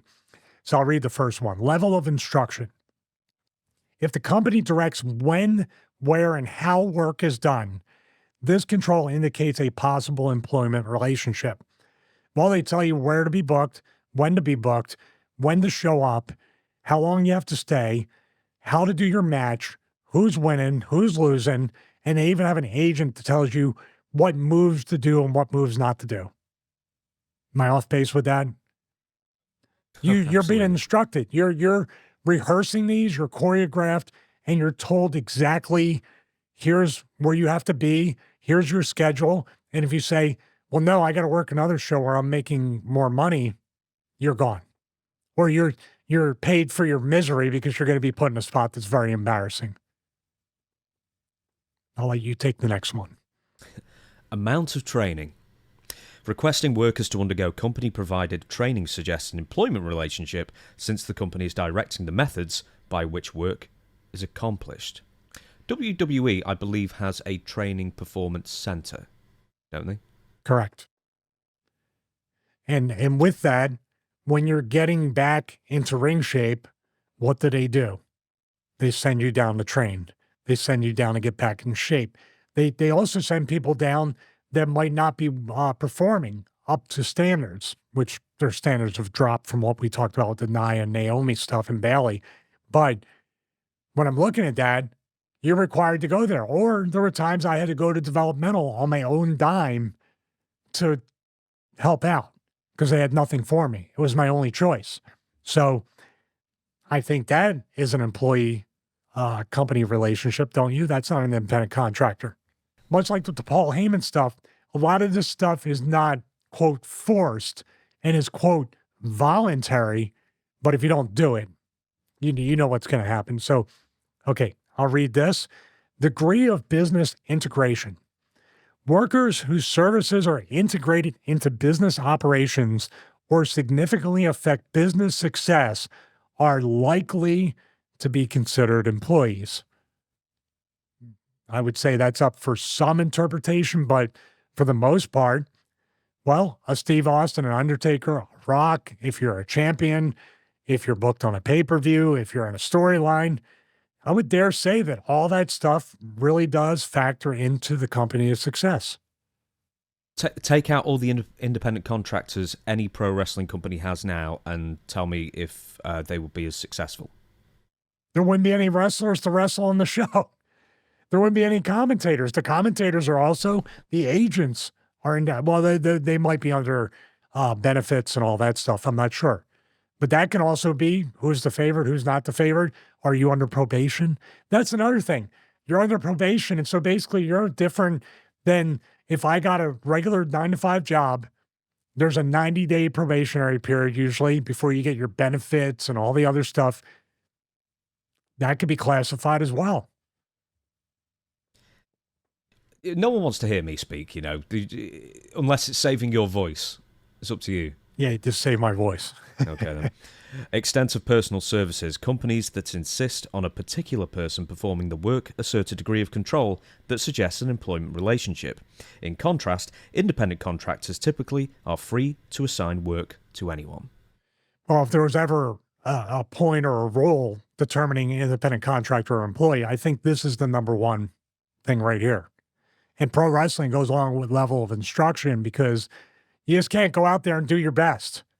You just can't go out there and say, this is the way. Now, I had a little cachet towards the end that I would lose matches, but I could determine how I did it. But then again, they tell you exactly when you're working. They can cancel your match. They can do whatever they want. So they're very much in control. But the extent of personal services, I mean, my God, right there, performing the work a certain degree, you can work for anybody. Like if, let's say, Karrion Kross, one of my favorite workers actually right now, who's not getting an opportunity.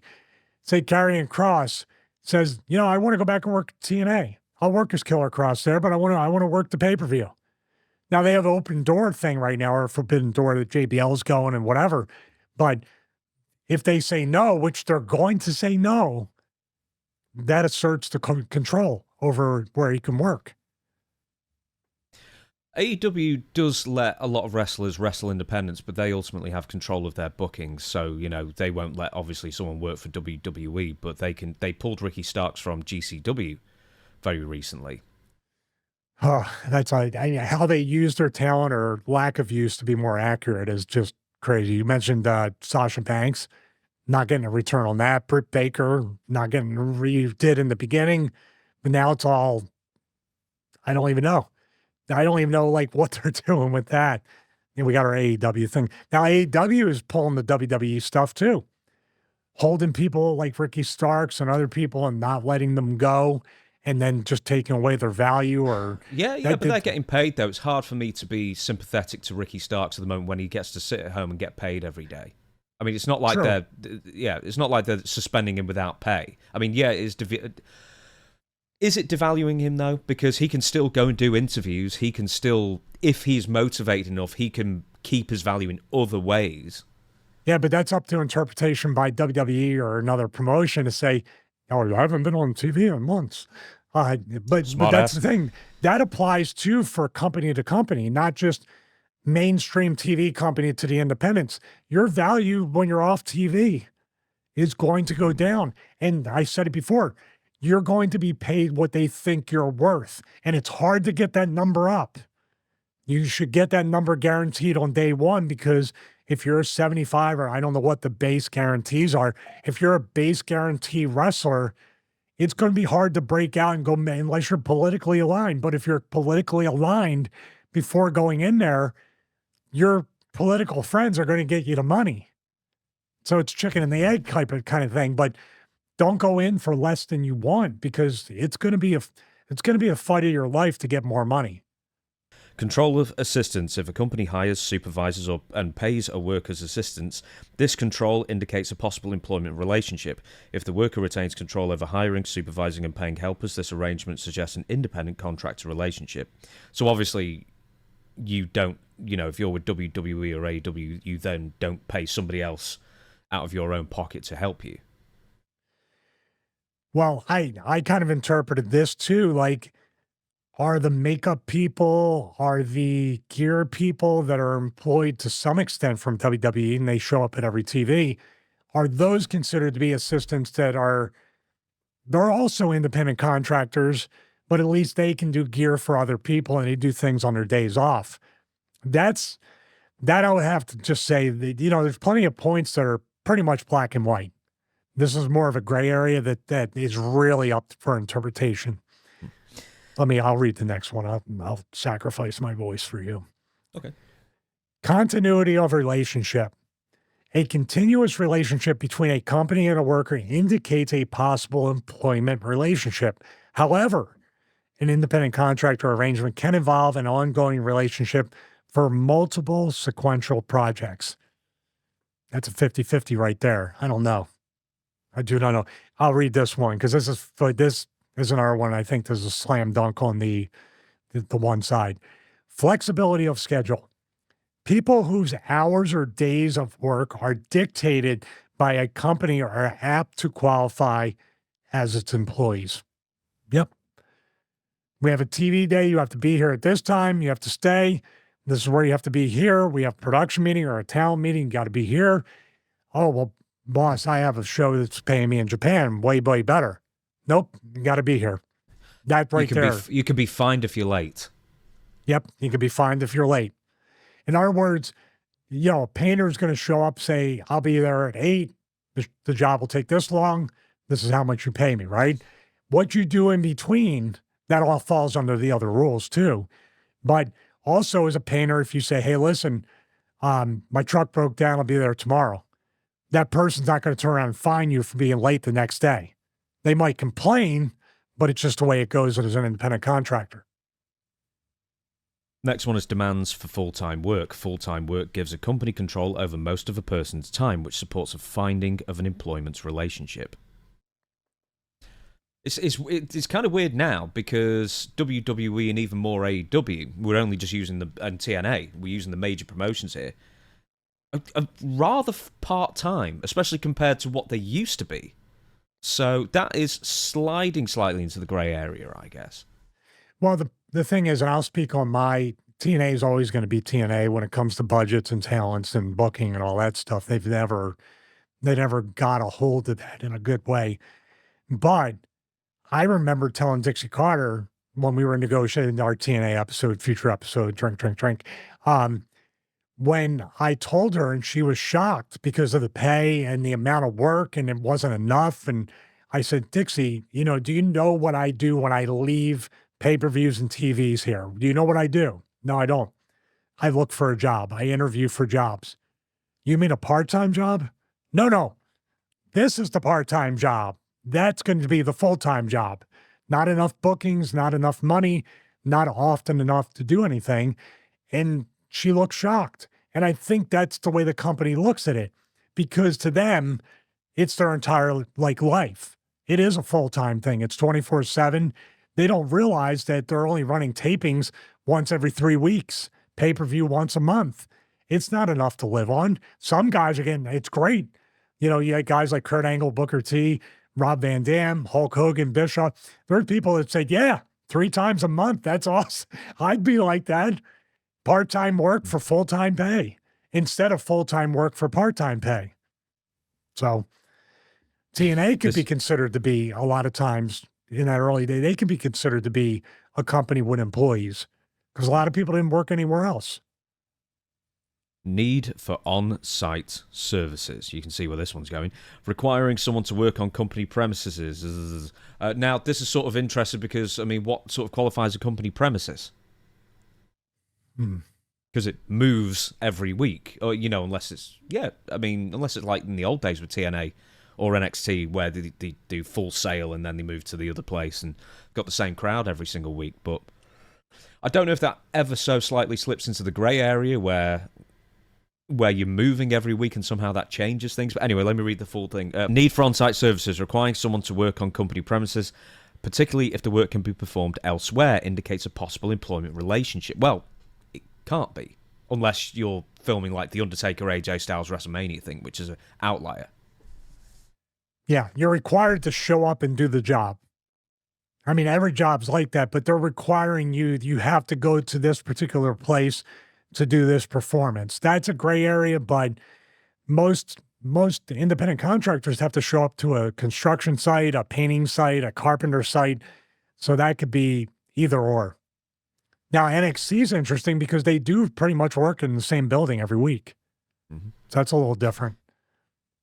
Sequence of work. If a company requires work to be performed in a specific order or sequence, this control suggests an employment relationship. Now, does this fall under grey area for you? Not really. I think this is an employee. I'm leaning towards the employee side of that because you obviously are told this is how we want the match to go, how it to start, the middle, and especially the end. You don't put the finish first. I mean, your common sense won't do it anyway, but an independent contractor, you should be free to formulate the match any way you want. You have an agent there to babysit you and tell you exactly what Vince or Hunter or anybody want. It's absolutely an employee thing. Even your times. Look at it this way. A painter says, I can do it this amount of time. They control the time of your match. They even change the time of your match during the match. So I would say they're not even saying, if I say I can do this match in 5 minutes efficiently, they say, well, we need 8. Doesn't that constitute control over how I do it? Mm-hmm. Next one. Now, this is interesting. This is actually in WWE and All Pro Wrestling's favor, I think. Requirements for reports. If a worker regularly must provide a written or oral report on the status of a project, this arrangement indicates a possible employment relationship. That can be, I mean, I've never given a written report, but I've reported back to Johnny about house shows with Batista and other people I worked, or how was the match with Randy. I've been debriefed after a match. How did it go? How was he? So that's technically a report. Now, the agents, the producers, give out reports on house shows, TVs, pay-per-views. They got to turn those in. So, but they're under, I think, an employee umbrella with that. But I don't think the wrestlers, if you just pull me aside and say, tell me what you think about the talent, tell me what you think about the match, does that constitute a report? Maybe it constitutes an opinion, they could argue. Not that I'm being a lawyer for any of the big wrestling companies, but that could be soliciting an opinion. That is probably that would probably benefit a company like WWE the most. But you're on shaky ground with all the other stuff. There's a lot of slam dunks that you have employees. Next one, method of payment. Hourly, weekly, or monthly pay schedules are characteristic of employment relationships, unless the payments simply are a convenient way of distributing a lump sum fee. Payment on commission or project completion is more characteristic of independent contractor relationships. Downside guarantee, get paid every 2 weeks, get back in the day, your pay-per-view checks every 90 days. There was a schedule of payments. Downside, you're guaranteed a certain amount of money. Do you want to take a weekly? Do you want to be on pay sheets? But the pays will always come on the same day a week, every week, every 2 weeks, whatever it is. Next one, payment of business or travel expenses. Independent contractors typically bear the cost of travel or business expenses, and most contractors set their fees high enough to cover these costs. Direct reimbursement of travel or other business costs by a company suggests an employment relationship. Well, you certainly pay for your own flights and hotels. Well, not the flights, but they would make sure that the drives would be just under that 275 or then it was 300-mile mark. So you would have to pay for rental car, gas, food, gym, all the tools, your gear most times if you're not figured into one of the cool kids club type stuff. You pay for everything. You pay for everything. The flight is just based upon the distance or even to get you to the loop and then get you home. This is where wrestling kind of talks about both sides of its face, if you know what I mean. Like they look at these that are like, you're an independent contractor, look at the freedom you have and everything. Well, what about the other 12 criteria? Oh, no, put those in the closet with the hole in the wall and the spray painted heart. We don't want those here. What about those international tours? Do you pay for the flights there? No. That's different. But did you see, here's the trick. Here's the mind F of wrestling. On the international tours, you do get flights. Sometimes you get, charters until the boys ruin it, as they always do. You get taken care of. You're treated like a professional athlete. You have hotels. They bus you to the show. They do what legitimate sports do. And then it's like, wow, that was such a great tour. It was so comfortable. Now I got to go back and fly on Spirit or Southwest or whatever it is, and then, get my own way around. But in a way, that quiets the inmates in the asylum. The prisoners aren't going to riot because, wow, we were treated well. It was good. We had good catering and the shows drew money and we got good checks off the shows. That keeps us quiet until maybe the next international tour when we're about to say, my God, this sucks. They know what they're doing, dude. They know what they're doing with that. It's funny, treated like a professional athlete. Well, professional athletes are employees. So I'm just throwing that out there. And they have a union, and they have pensions, and they have all sorts of other stuff. Yeah. Yeah, and they get 50% of total revenue, in theory anyway.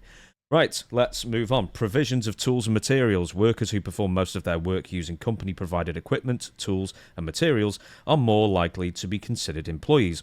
Work largely done using independently obtained supplies or tools supports an independent contractor find it. Now, this could be sort of a grey area because, your tools to a point are your ring gear as well.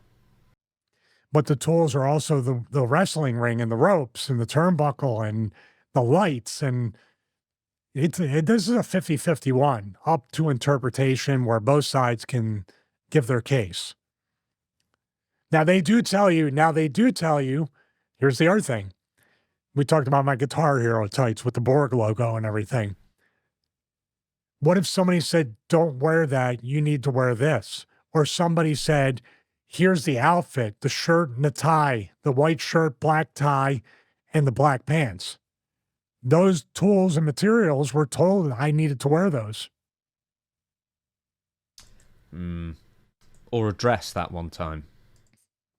Thank you, son of a bitch. Future episode. way into the future. Like John Teeter 2036 future. Right, so you're really not that keen on talking about it. You've suggested that, Unforgiven 2004. I did, because my business sense tells me to do it for views. Yeah, right, let's be honest. I think, as well. Next one, investments in facilities. Or you're not doing it to be a friend. That's for damn sure. If there's money, if there's money to be made. You never know. Next one, investment in facilities. Independent contractors typically invest in and maintain their own work facilities.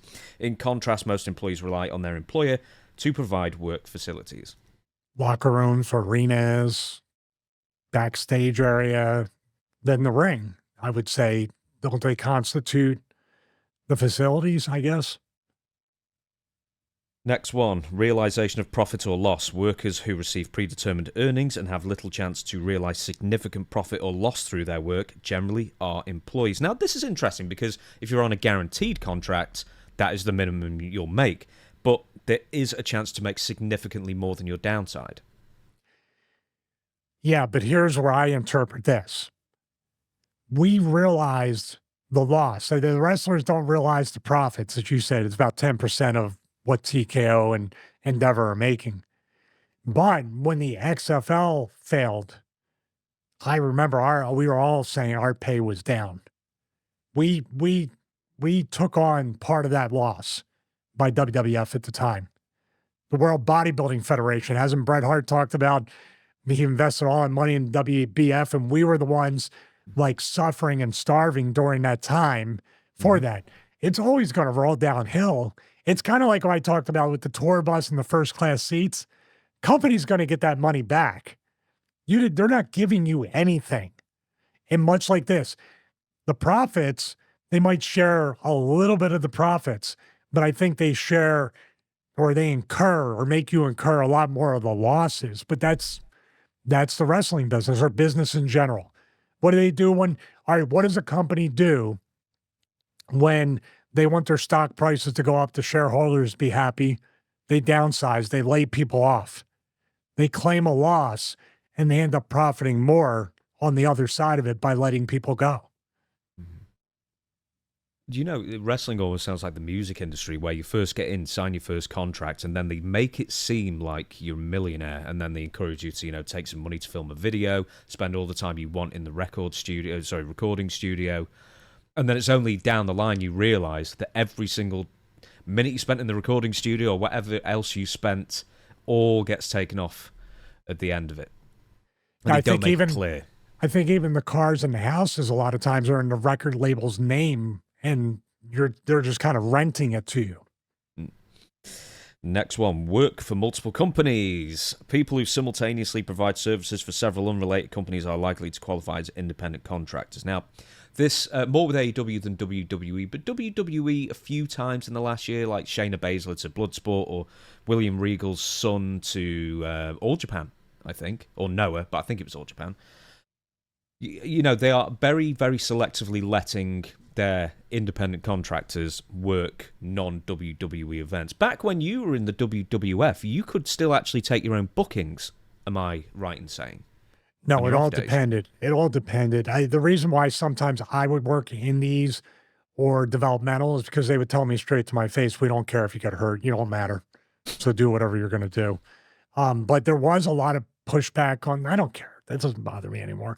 But the pushback you would get is if you wanted to do some acting or you had an opportunity to be on something that was outside the radar. As a matter of fact, that was the Sasha Banks thing about The Mandalorian, I think. She did that with her agent behind the company's back because they wouldn't allow her to do an outside project like that.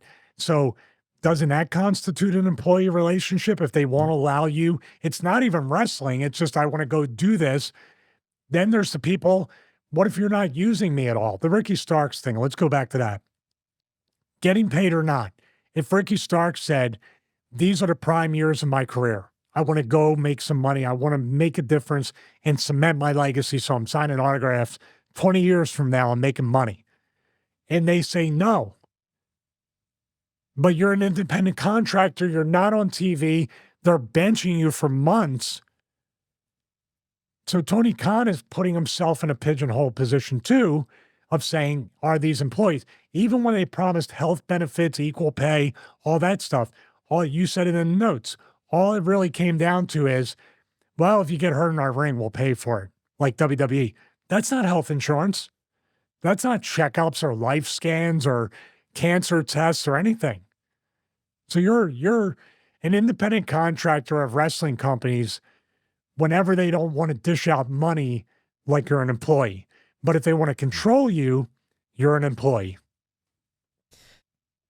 Now, I don't know what AEW does as far as like health screenings or stuff like that. I know WWE can be fairly thorough, especially at the beginning when you sign with them as well. So, but I don't know AEW's situation. We've only got 3 more. But it's their choice. It's not a law or a rule.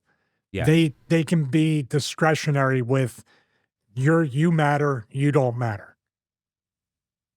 So 3 more to go through. Availability to public. If a worker regularly makes services available to the general public, this supports an independent contractor determination.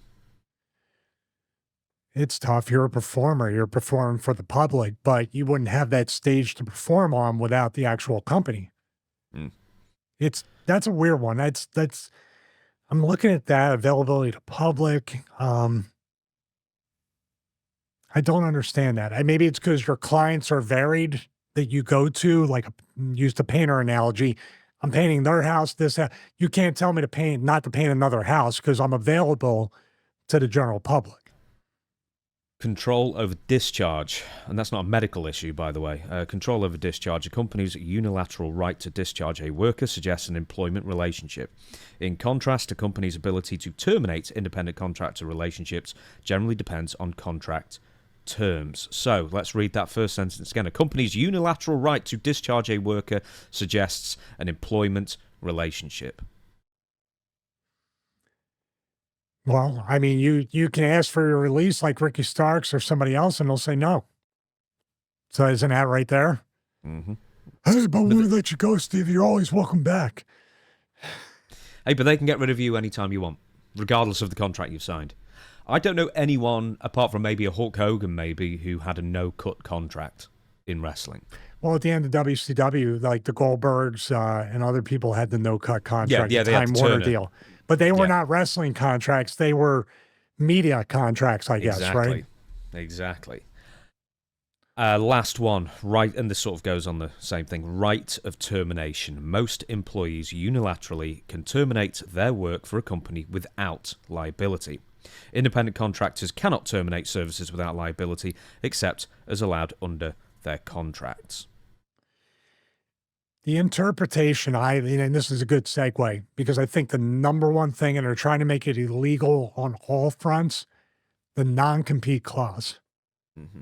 That no-compete clause, because what they're saying is you're terminated, but you can't go anywhere else. And if you want to get paid for 90 days, you can't go anywhere else. And if you go anywhere before the 90 days, or if you don't want the money, we're just going to hold you out to the rest of your contract. I've seen that happen. They kind of bully you into saying, and they shut you down for 3 months to sit there and devalue whatever impact you would have on another company. So that's all 20. I mean, I think major pro wrestling companies would fail on 15 of them quite easily. Minimum. Nearly all of them are gray area. Is it a 50-50 thing? Do you have to have, say it's 20, do you have to have 11 factors that lean one way to the other? Or is there a number, like you said, 15? Does it have to be a percentage or a number that qualifies that you are violating this by calling it an independent contractor relationship? It's really an employee one. No, I think in theory, if you fail one of these in a court of law, then you should be, the contract is invalid, or it should be an employee, So you have to adhere contract. To the all 20 points to make somebody classified an independent contractor. If one of those are violated, the entire thing is thrown out and they're an employee. That's how I read it, yes. If you're going to be an independent contractor, then, you have to adhere to all the points. And if you don't, then you're not an independent contractor, in theory. But as I say, no one has ever gone as far as to actually challenge WWE or AEW, or UFC was the closest, TKO, which obviously is now WWE, or WWE is one half of TKO, pretty much. That went 10 years through the court system. And then at the end of the day, they settled, because it's 10 years worth of work that has got to that point. And they made a very compelling argument. But the fact is that whether it's judge-led or jury decided, you never quite know how it's going to go. So UFC could have lost, I think, was it like over $3 billion, or somewhere between $2 and $3.5 billion if they were found guilty. And then if they were found guilty of violating, or basically being a monopolistic company and artificially sort of lowering people's salaries and fees for fighting, then guess what? You take it up to the next chain of command. You take it up in the court system. You appeal, and guess what? If you lose that appeal, UFC and TKO have got a lot of money to just appeal again, and you can drag it out for 20 years before any fighter sees any money at all. So that's why ultimately they settled, and that's why if someone tries this with WWE, they'll settle as well. Well, the thing with WWE, and much like they've been around longer than UFC, TKO, and all that stuff, it would go retroactively. The benefits, the whatever they had to pay out, isn't that retroactive as part of the lawsuit? Depends on the terms. Depends on the terms of the win. I guess it depends what they're trying to sue for. This is the only time when the true independent contractor nature of pro wrestlers comes out, because the one or two people that are getting taken care of are going to stooge it off before it gets any kind of legs, or somebody's going to settle and the whole thing's going to be squashed. Like the lead person will settle for some money or maybe even a job, because if they're enough of a mark, they want that call coming in and go back to the company for one more run to go out on their term. Famous last words all across the board. Kind of like, yeah, I can afford a $4,000 a month payment for 30 years. I'm going to be wrestling for 30 years. Then your back gives out. Should we end on... I think that's pretty comprehensive, that. But I don't know of any well-known podcast or show or anything like that that's actually gone through all 20 points and analysed all 20 of them. So once again, Stevie Richards, you've done a service to the wrestling fan and the sports fan. Yeah, I'm sure I didn't endear myself to wrestling promotions all around the world. But it's we both have heat now. Stop it. We're the ones that have heat. This was you. We're a team. I know, but I did want one more run, though. Even though I've never had a run. Just one more run. You see, you got the bug. You got the bug already. That's what I'll call it. It's like a virus. So, all right, let's end with this then. Before we get to the pitches and the Patreon, which thank you to the Patreon supporters. Oh, no. We've got Perry Saturn next. Oh, we do. Okay, let me say that. Let me say this to close this segment off. We choose to be in this business. Nobody's holding a gun to our head. Nobody's making us do any of this. Now, on a lot of different elements and times and everything, is it fair? No. But anybody working a 9-to-5 job, anybody alive, life is not going to be fair. We chose to do this. Thank God, in my situation, all the things I'm documenting and continue to document about the struggles, the pitfalls, the things I might have got to take advantage of, not made the money or anything like that. Right now, post wrestling, since it's all up to me, is amazing. I've said it a few times already on the show. It's amazing because it is up to me, and that work ethic and those pitfalls and the difficulties that happened throughout the entire 30 plus years in wrestling led me to this point, and it's easier now. If the guys can survive wrestling and navigate it and try to save and invest and at least come out somewhat healthier than they think they would have, or had some level of health and fitness and be able to move around and be mobile, and you can continue to make money, the lesson you learn from the business will carry to other elements in your life, career, business, whatever you choose to do. You get in to get out. That's the old saying. Yep. Now, we teased this at the beginning of... I'm trying to find a fact here while I'm typing at the moment, so I'm being very rude here. But we're going to end on this F.A.F.O. F around and find out. Because I don't think that many people knew that that's what it stood for. But that's what it stands for. And this is another edition of it. We had it a couple more times. No, we've only had it once before with Mike Rotunda and Death Row, didn't we? Was that F.A.F.O.? Yeah, that was the birth of it, I think. Was the Mike Rotunda one.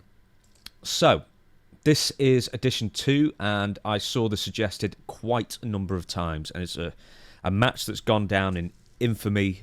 We watched it from bell to bell for the Patreon, which we'll link to at the end of this clip, obviously, in the end of the show, and Stevie will alert you as to how to sign up for the Patreon. But the backstory is 2001, I think it's in May. I didn't write down the date, but I think it's in May. The backstory is Perry Saturn is basically doing a squash enhancement match with Mike Mad Dog Bell. He wrestled for the WWF for years as enhancement talent. He was an independent wrestler.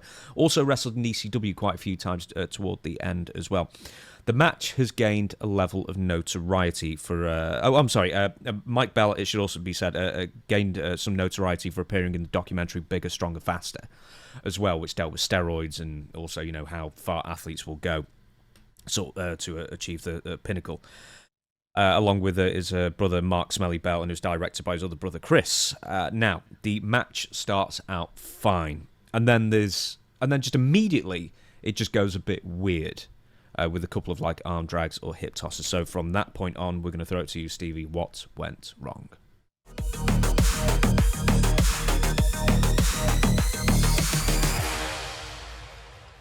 All right, thank you, James. Now, what we're looking at right here is mid-match. Full watch along is on patreon.com/Stevie Richards.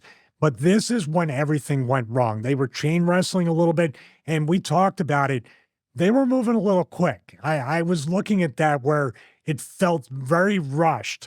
So we were getting to the point where it's almost like audio video delay. It starts drifting. If you're a tech nerd like us, it starts drifting and getting worse. This is where it kind of hit the boiling point for Perry, at least. It's a hip toss, then an arm drag, and then the physicality starts. So we're going to watch it straight through right here in real time. Drop down just after a tackle, and here's the hip toss. And you can see Perry kind of goes over sideways. Now it's going to go down right there. He's just no measuring, no nothing. He's just laying in the Mike Bell. So I'm going to go back here to the actual thing. We're going to slow-mo it and stop it. All right, now right here, Perry is posted here and not usually on the leg. Now, I will say this, though. Mike Bell's feet and knees are very close together. Usually you want to kind of lean that head to hip toss. So Mike's hip should be over this way. So Perry and him are too tight to go over like that. So Perry, maybe to his credit, or, to give him a little bit of grace, he didn't have the space to take a hip toss. But then again, when he did it, he's kind of just running. He did go to jump, but goes over sideways. It's almost like a judo throw. You've done judo. Yeah. It's almost like a judo throw where he kind of tumbles him over. I never interrupt this earlier. Do apologize. Can you do a few frames back just as the first arm goes under Perry? Mike, why has he got his other arm on top of Perry's shoulder? What's going on there? Well, because sometimes it's like a Beal type of move. But what I'm saying is Mike's body should be leaning more towards this. It's a hip toss. So in other words, I'm going to stand up. Your hip toss. Mike's literally, he's here, but he's not hip tossing him. In other words, you have this leg here that's in front for Perry to post off of, and you're literally, like it's a shoot move. You can hip toss somebody and take them over, and that's kind of what this was. But at the same time, what we're also looking at, they're too bunched up. We'll go back right here. Look at how bunched up they are. Perry cannot clear him. Perry's right arm is here instead of posting down here. When you do that, you're posting off to get height on the hip toss and make sure you take a proper bump. I believe this was because of the initial chain wrestling that they started getting rushed and started getting more what I call today with a lot of the people, Hot Wheels feet. They're just kind of running too quick and they can't, Wile E. Coyote, there we go, or the Roadrunner. They cannot stop themselves and reset it. So the hip toss happens and Perry comes down okay, not flat where your feet hit as the bottom of your back. This is the one here. This is what I don't understand. With an arm drag, I think what Mike was trying to do is like the Ricky Steamboat deep arm drag. Perry is completely behind him. Whereas you want to go over kind of this way. It's more the way Mike's doing it. You're going over this way and then landing on the other side. But right there, he expects Perry to go over here, be located right about there, but Perry is way up there. That's what I think that really made Perry mad. Now, Mike even dropped to a knee. So he's not doing the steamboat where he throws his legs up in the air and both guys are going to take a bump together. So this is a safe arm drag. This is the way I would arm drag people. I drop to a knee and kind of pull them over. Same thing with a headlock. Drop to a knee. It's essentially the same bump. But Perry kind of comes down on his shoulder there. Now that's not a look you want to see from Perry Saturn, even when it's going south. What do they continue to do? More on Perry at this point. Move faster. Do more. Egg beaters. Kicking. Knocking yourself over with your own kick. Instead of grabbing a hold and bringing Mike down to say, lighten up, calm down, we lost the rhythm of the match. It continues. And where it continues, I'm going to play it right here. Right on the outside. So this is the one right here. That little where he kind of like beat him a little bit and kind of roughed him up. That there was not the part that got the heat. This is the part that got everybody in the back, I'm sure, going, oh my God, the way he threw him out. Boom. That's the part where Vince or anybody else is looking in. It's like Chuck Austin with the rocker dropper. Mike Bell basically landed on his head. I'm going to go in slow-mo. Now, what happens here is Perry threw him, but I don't... See, the thing with wrestling, I've been thrown out of the ring by people, like for real, that are super strong, that I didn't have a chance to grab the middle rope or do anything like that. This here, I don't know if Mike was just trying to take a bump or the shots that Perry gave him just a few seconds ago knocked him loopy and he couldn't even gather his senses to go through the ropes. That's where I'm leaning towards. But what I'm saying is he knocked out on his feet from the punches and stuff like that. Did something catch him to where he saw stars? And then Perry immediately grabbed him. Like, see, he didn't grab the rope. He didn't grab the rope on the way out. Usually when you go through the ropes, you grab, you roll, and you hit the mat. Let's do that again.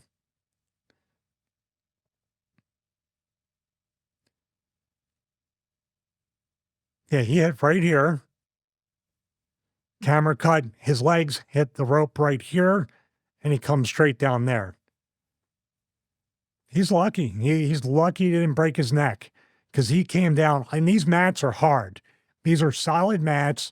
They're taped together or they're linked together, and they're literally as hard as maybe a rug, but they have a hard surface underneath them, usually an ice rink, a basketball court, whatever it is.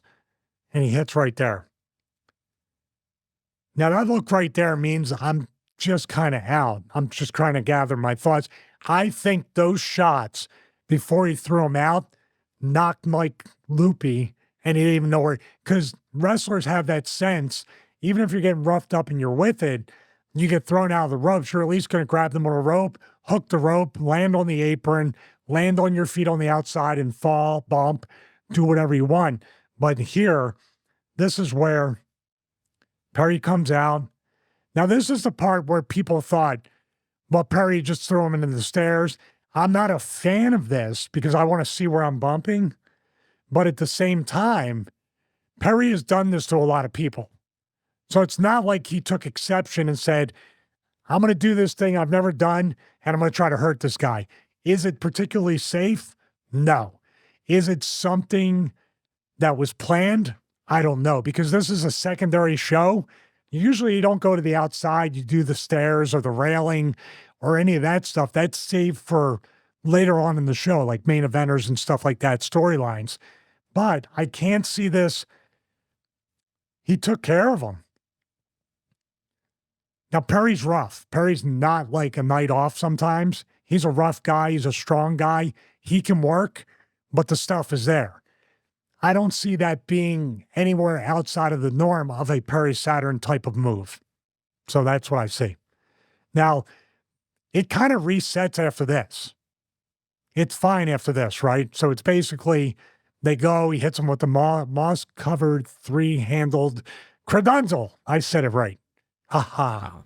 So it's a regular match. So Perry did settle down after this. I'm sure afterwards he had some words for Mike, and Vince definitely had some words for Perry. So we won't play the rest of the match. We have the rest of the match up on Patreon. But this is one of those things you look back at it 23 years later, just like the Chronic match, the Bagwell Booker T match. You're like, was it the really worst F.A.F.O. or what went wrong that we ever seen? No, but it was an example, I think, that Vince needed to make an example out of Perry. So to let other wrestlers know, you can't do this to another human being. You can't do this to somebody that gives their body to you. And I think that Mike had a little bit of goodwill with the company for everything he did. You know, WWE, I believe, even though we talked about there's a two-tier society where guys like Mike Bell, Barry O, and other people would take a different razor's edge, Yokozuna, Banzai drop, those kinds of things. I still think the company kind of valued him. Mike Bell, Tony DeVito, and other people, I think the locker room liked them. So that could be another factor right here. And I think, wasn't this the last enhancement match that Mike Bell had? No, I believe not. I think he did it until 2003, I looked up. Like, if it was me, I'd let Mike work as much as he wanted after this. You know what I mean? As a olive branch type thing. Yeah, I'm just looking. Yeah, he wrestled Garrison Cade and Mark Jindrak, Val Venus in 2003, Devon Storm, 2003. So yeah, he was used here. So yeah, another 2 years after this, another 2 years of work. Yeah. Now you have some show notes about this with some other stuff about backstage with Briscoe and Vince and stuff like that. Yeah. Now there are two different incidents apparently with enhancement guys. There's another one with Brian Gamble that we'll probably look at some point in the future. Future episode, take a drink. Gerald Briscoe asked if Perry was okay. He said it was in the affirmative. He was fine. Then Bruce Pritchard asked what happened, what was going on there, and then Perry just basically just said, I think pretty much he'd got his bell rung. Perry said, he landed on his head twice, or the back of his head, and was going a bit loopy. And after the second one, he just saw red and just started going very briefly, quite frankly. Again, for Mike Bell. We don't even know if the throw to the outside of the ring was, with any extra force than usual. Maybe he'd already made his point, but then that compounded what had just happened as well. The throw out of the ring. The throw out of the ring was, I think, what set off or set in motion them putting him with the mop and stuff I think that was the one.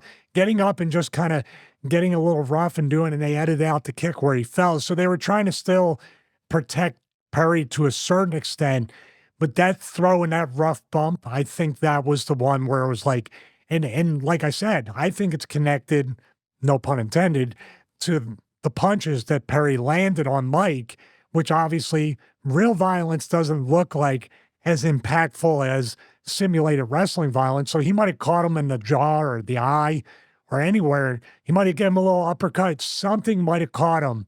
And then literally 3 to 5 seconds later, he might not have thrown him out, but Mike was so out of it, he just fell through the ropes. That's what I saw. Vince McMahon then confronted Perry Saturn and read him the riot act and just basically said, this is not what we do here. If you have a problem in the ring, take care of it in the back. Yeah, I agree. That's a saying that I say. I mean, I didn't get it from Vince, but that's not what we do. That's not what we're about. And Perry is in control of that match. So Mike Bell is just there. Mike Bell's there to follow and do whatever he does. Now, Mike Bell, those guys, the Bells are from Massachusetts, correct? I don't know.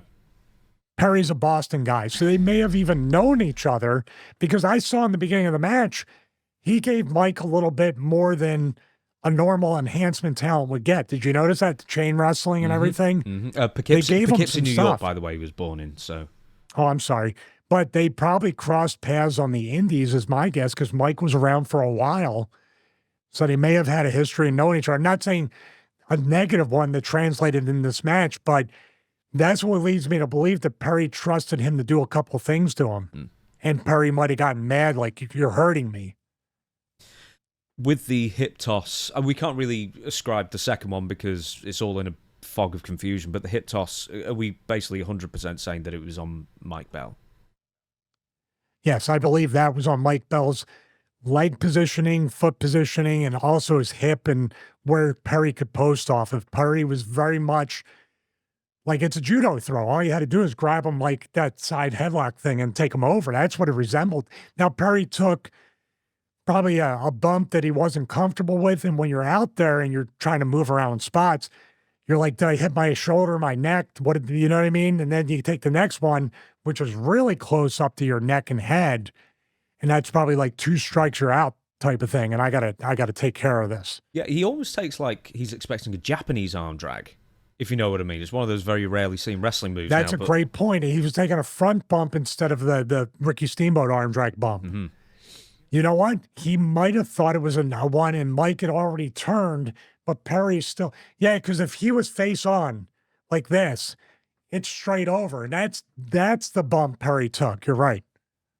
One more thing to add. Perry fully admits he was in the wrong for his actions. He was absolutely fine. He admitted it right there at the time to Vince and held his hands up, but he ends up getting punished with the moppy thing and somehow made it work, which is also a credit to him as well, that being said. But we've talked about money, we've talked about Perry Saturn, we've talked about Nia Jax and chair shots and everything, and that's pretty much the end of the show at 2 hours and 40-something minutes we've been recording. So once again... We chipped everybody. 18 minutes too short.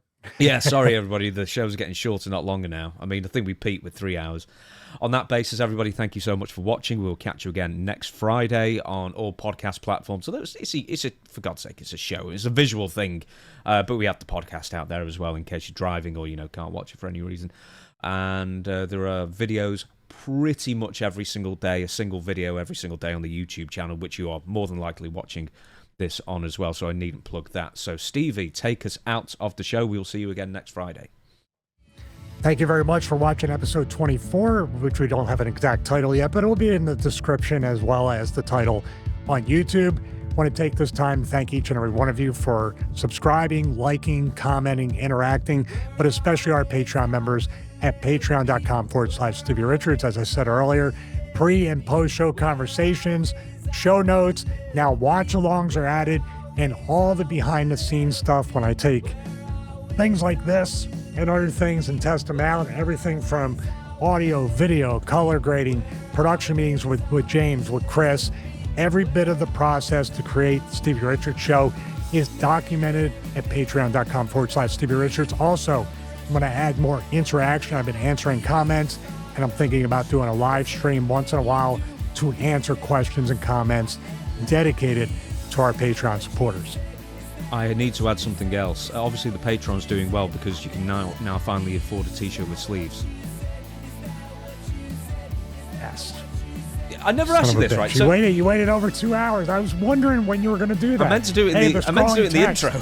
I totally forgot. You turned up with a coat on. The Roadcaster video and the LED light mat take priority, but the sleeves were third priority. So there. Thank you to Patreon for not only supporting the content, but also clothing me.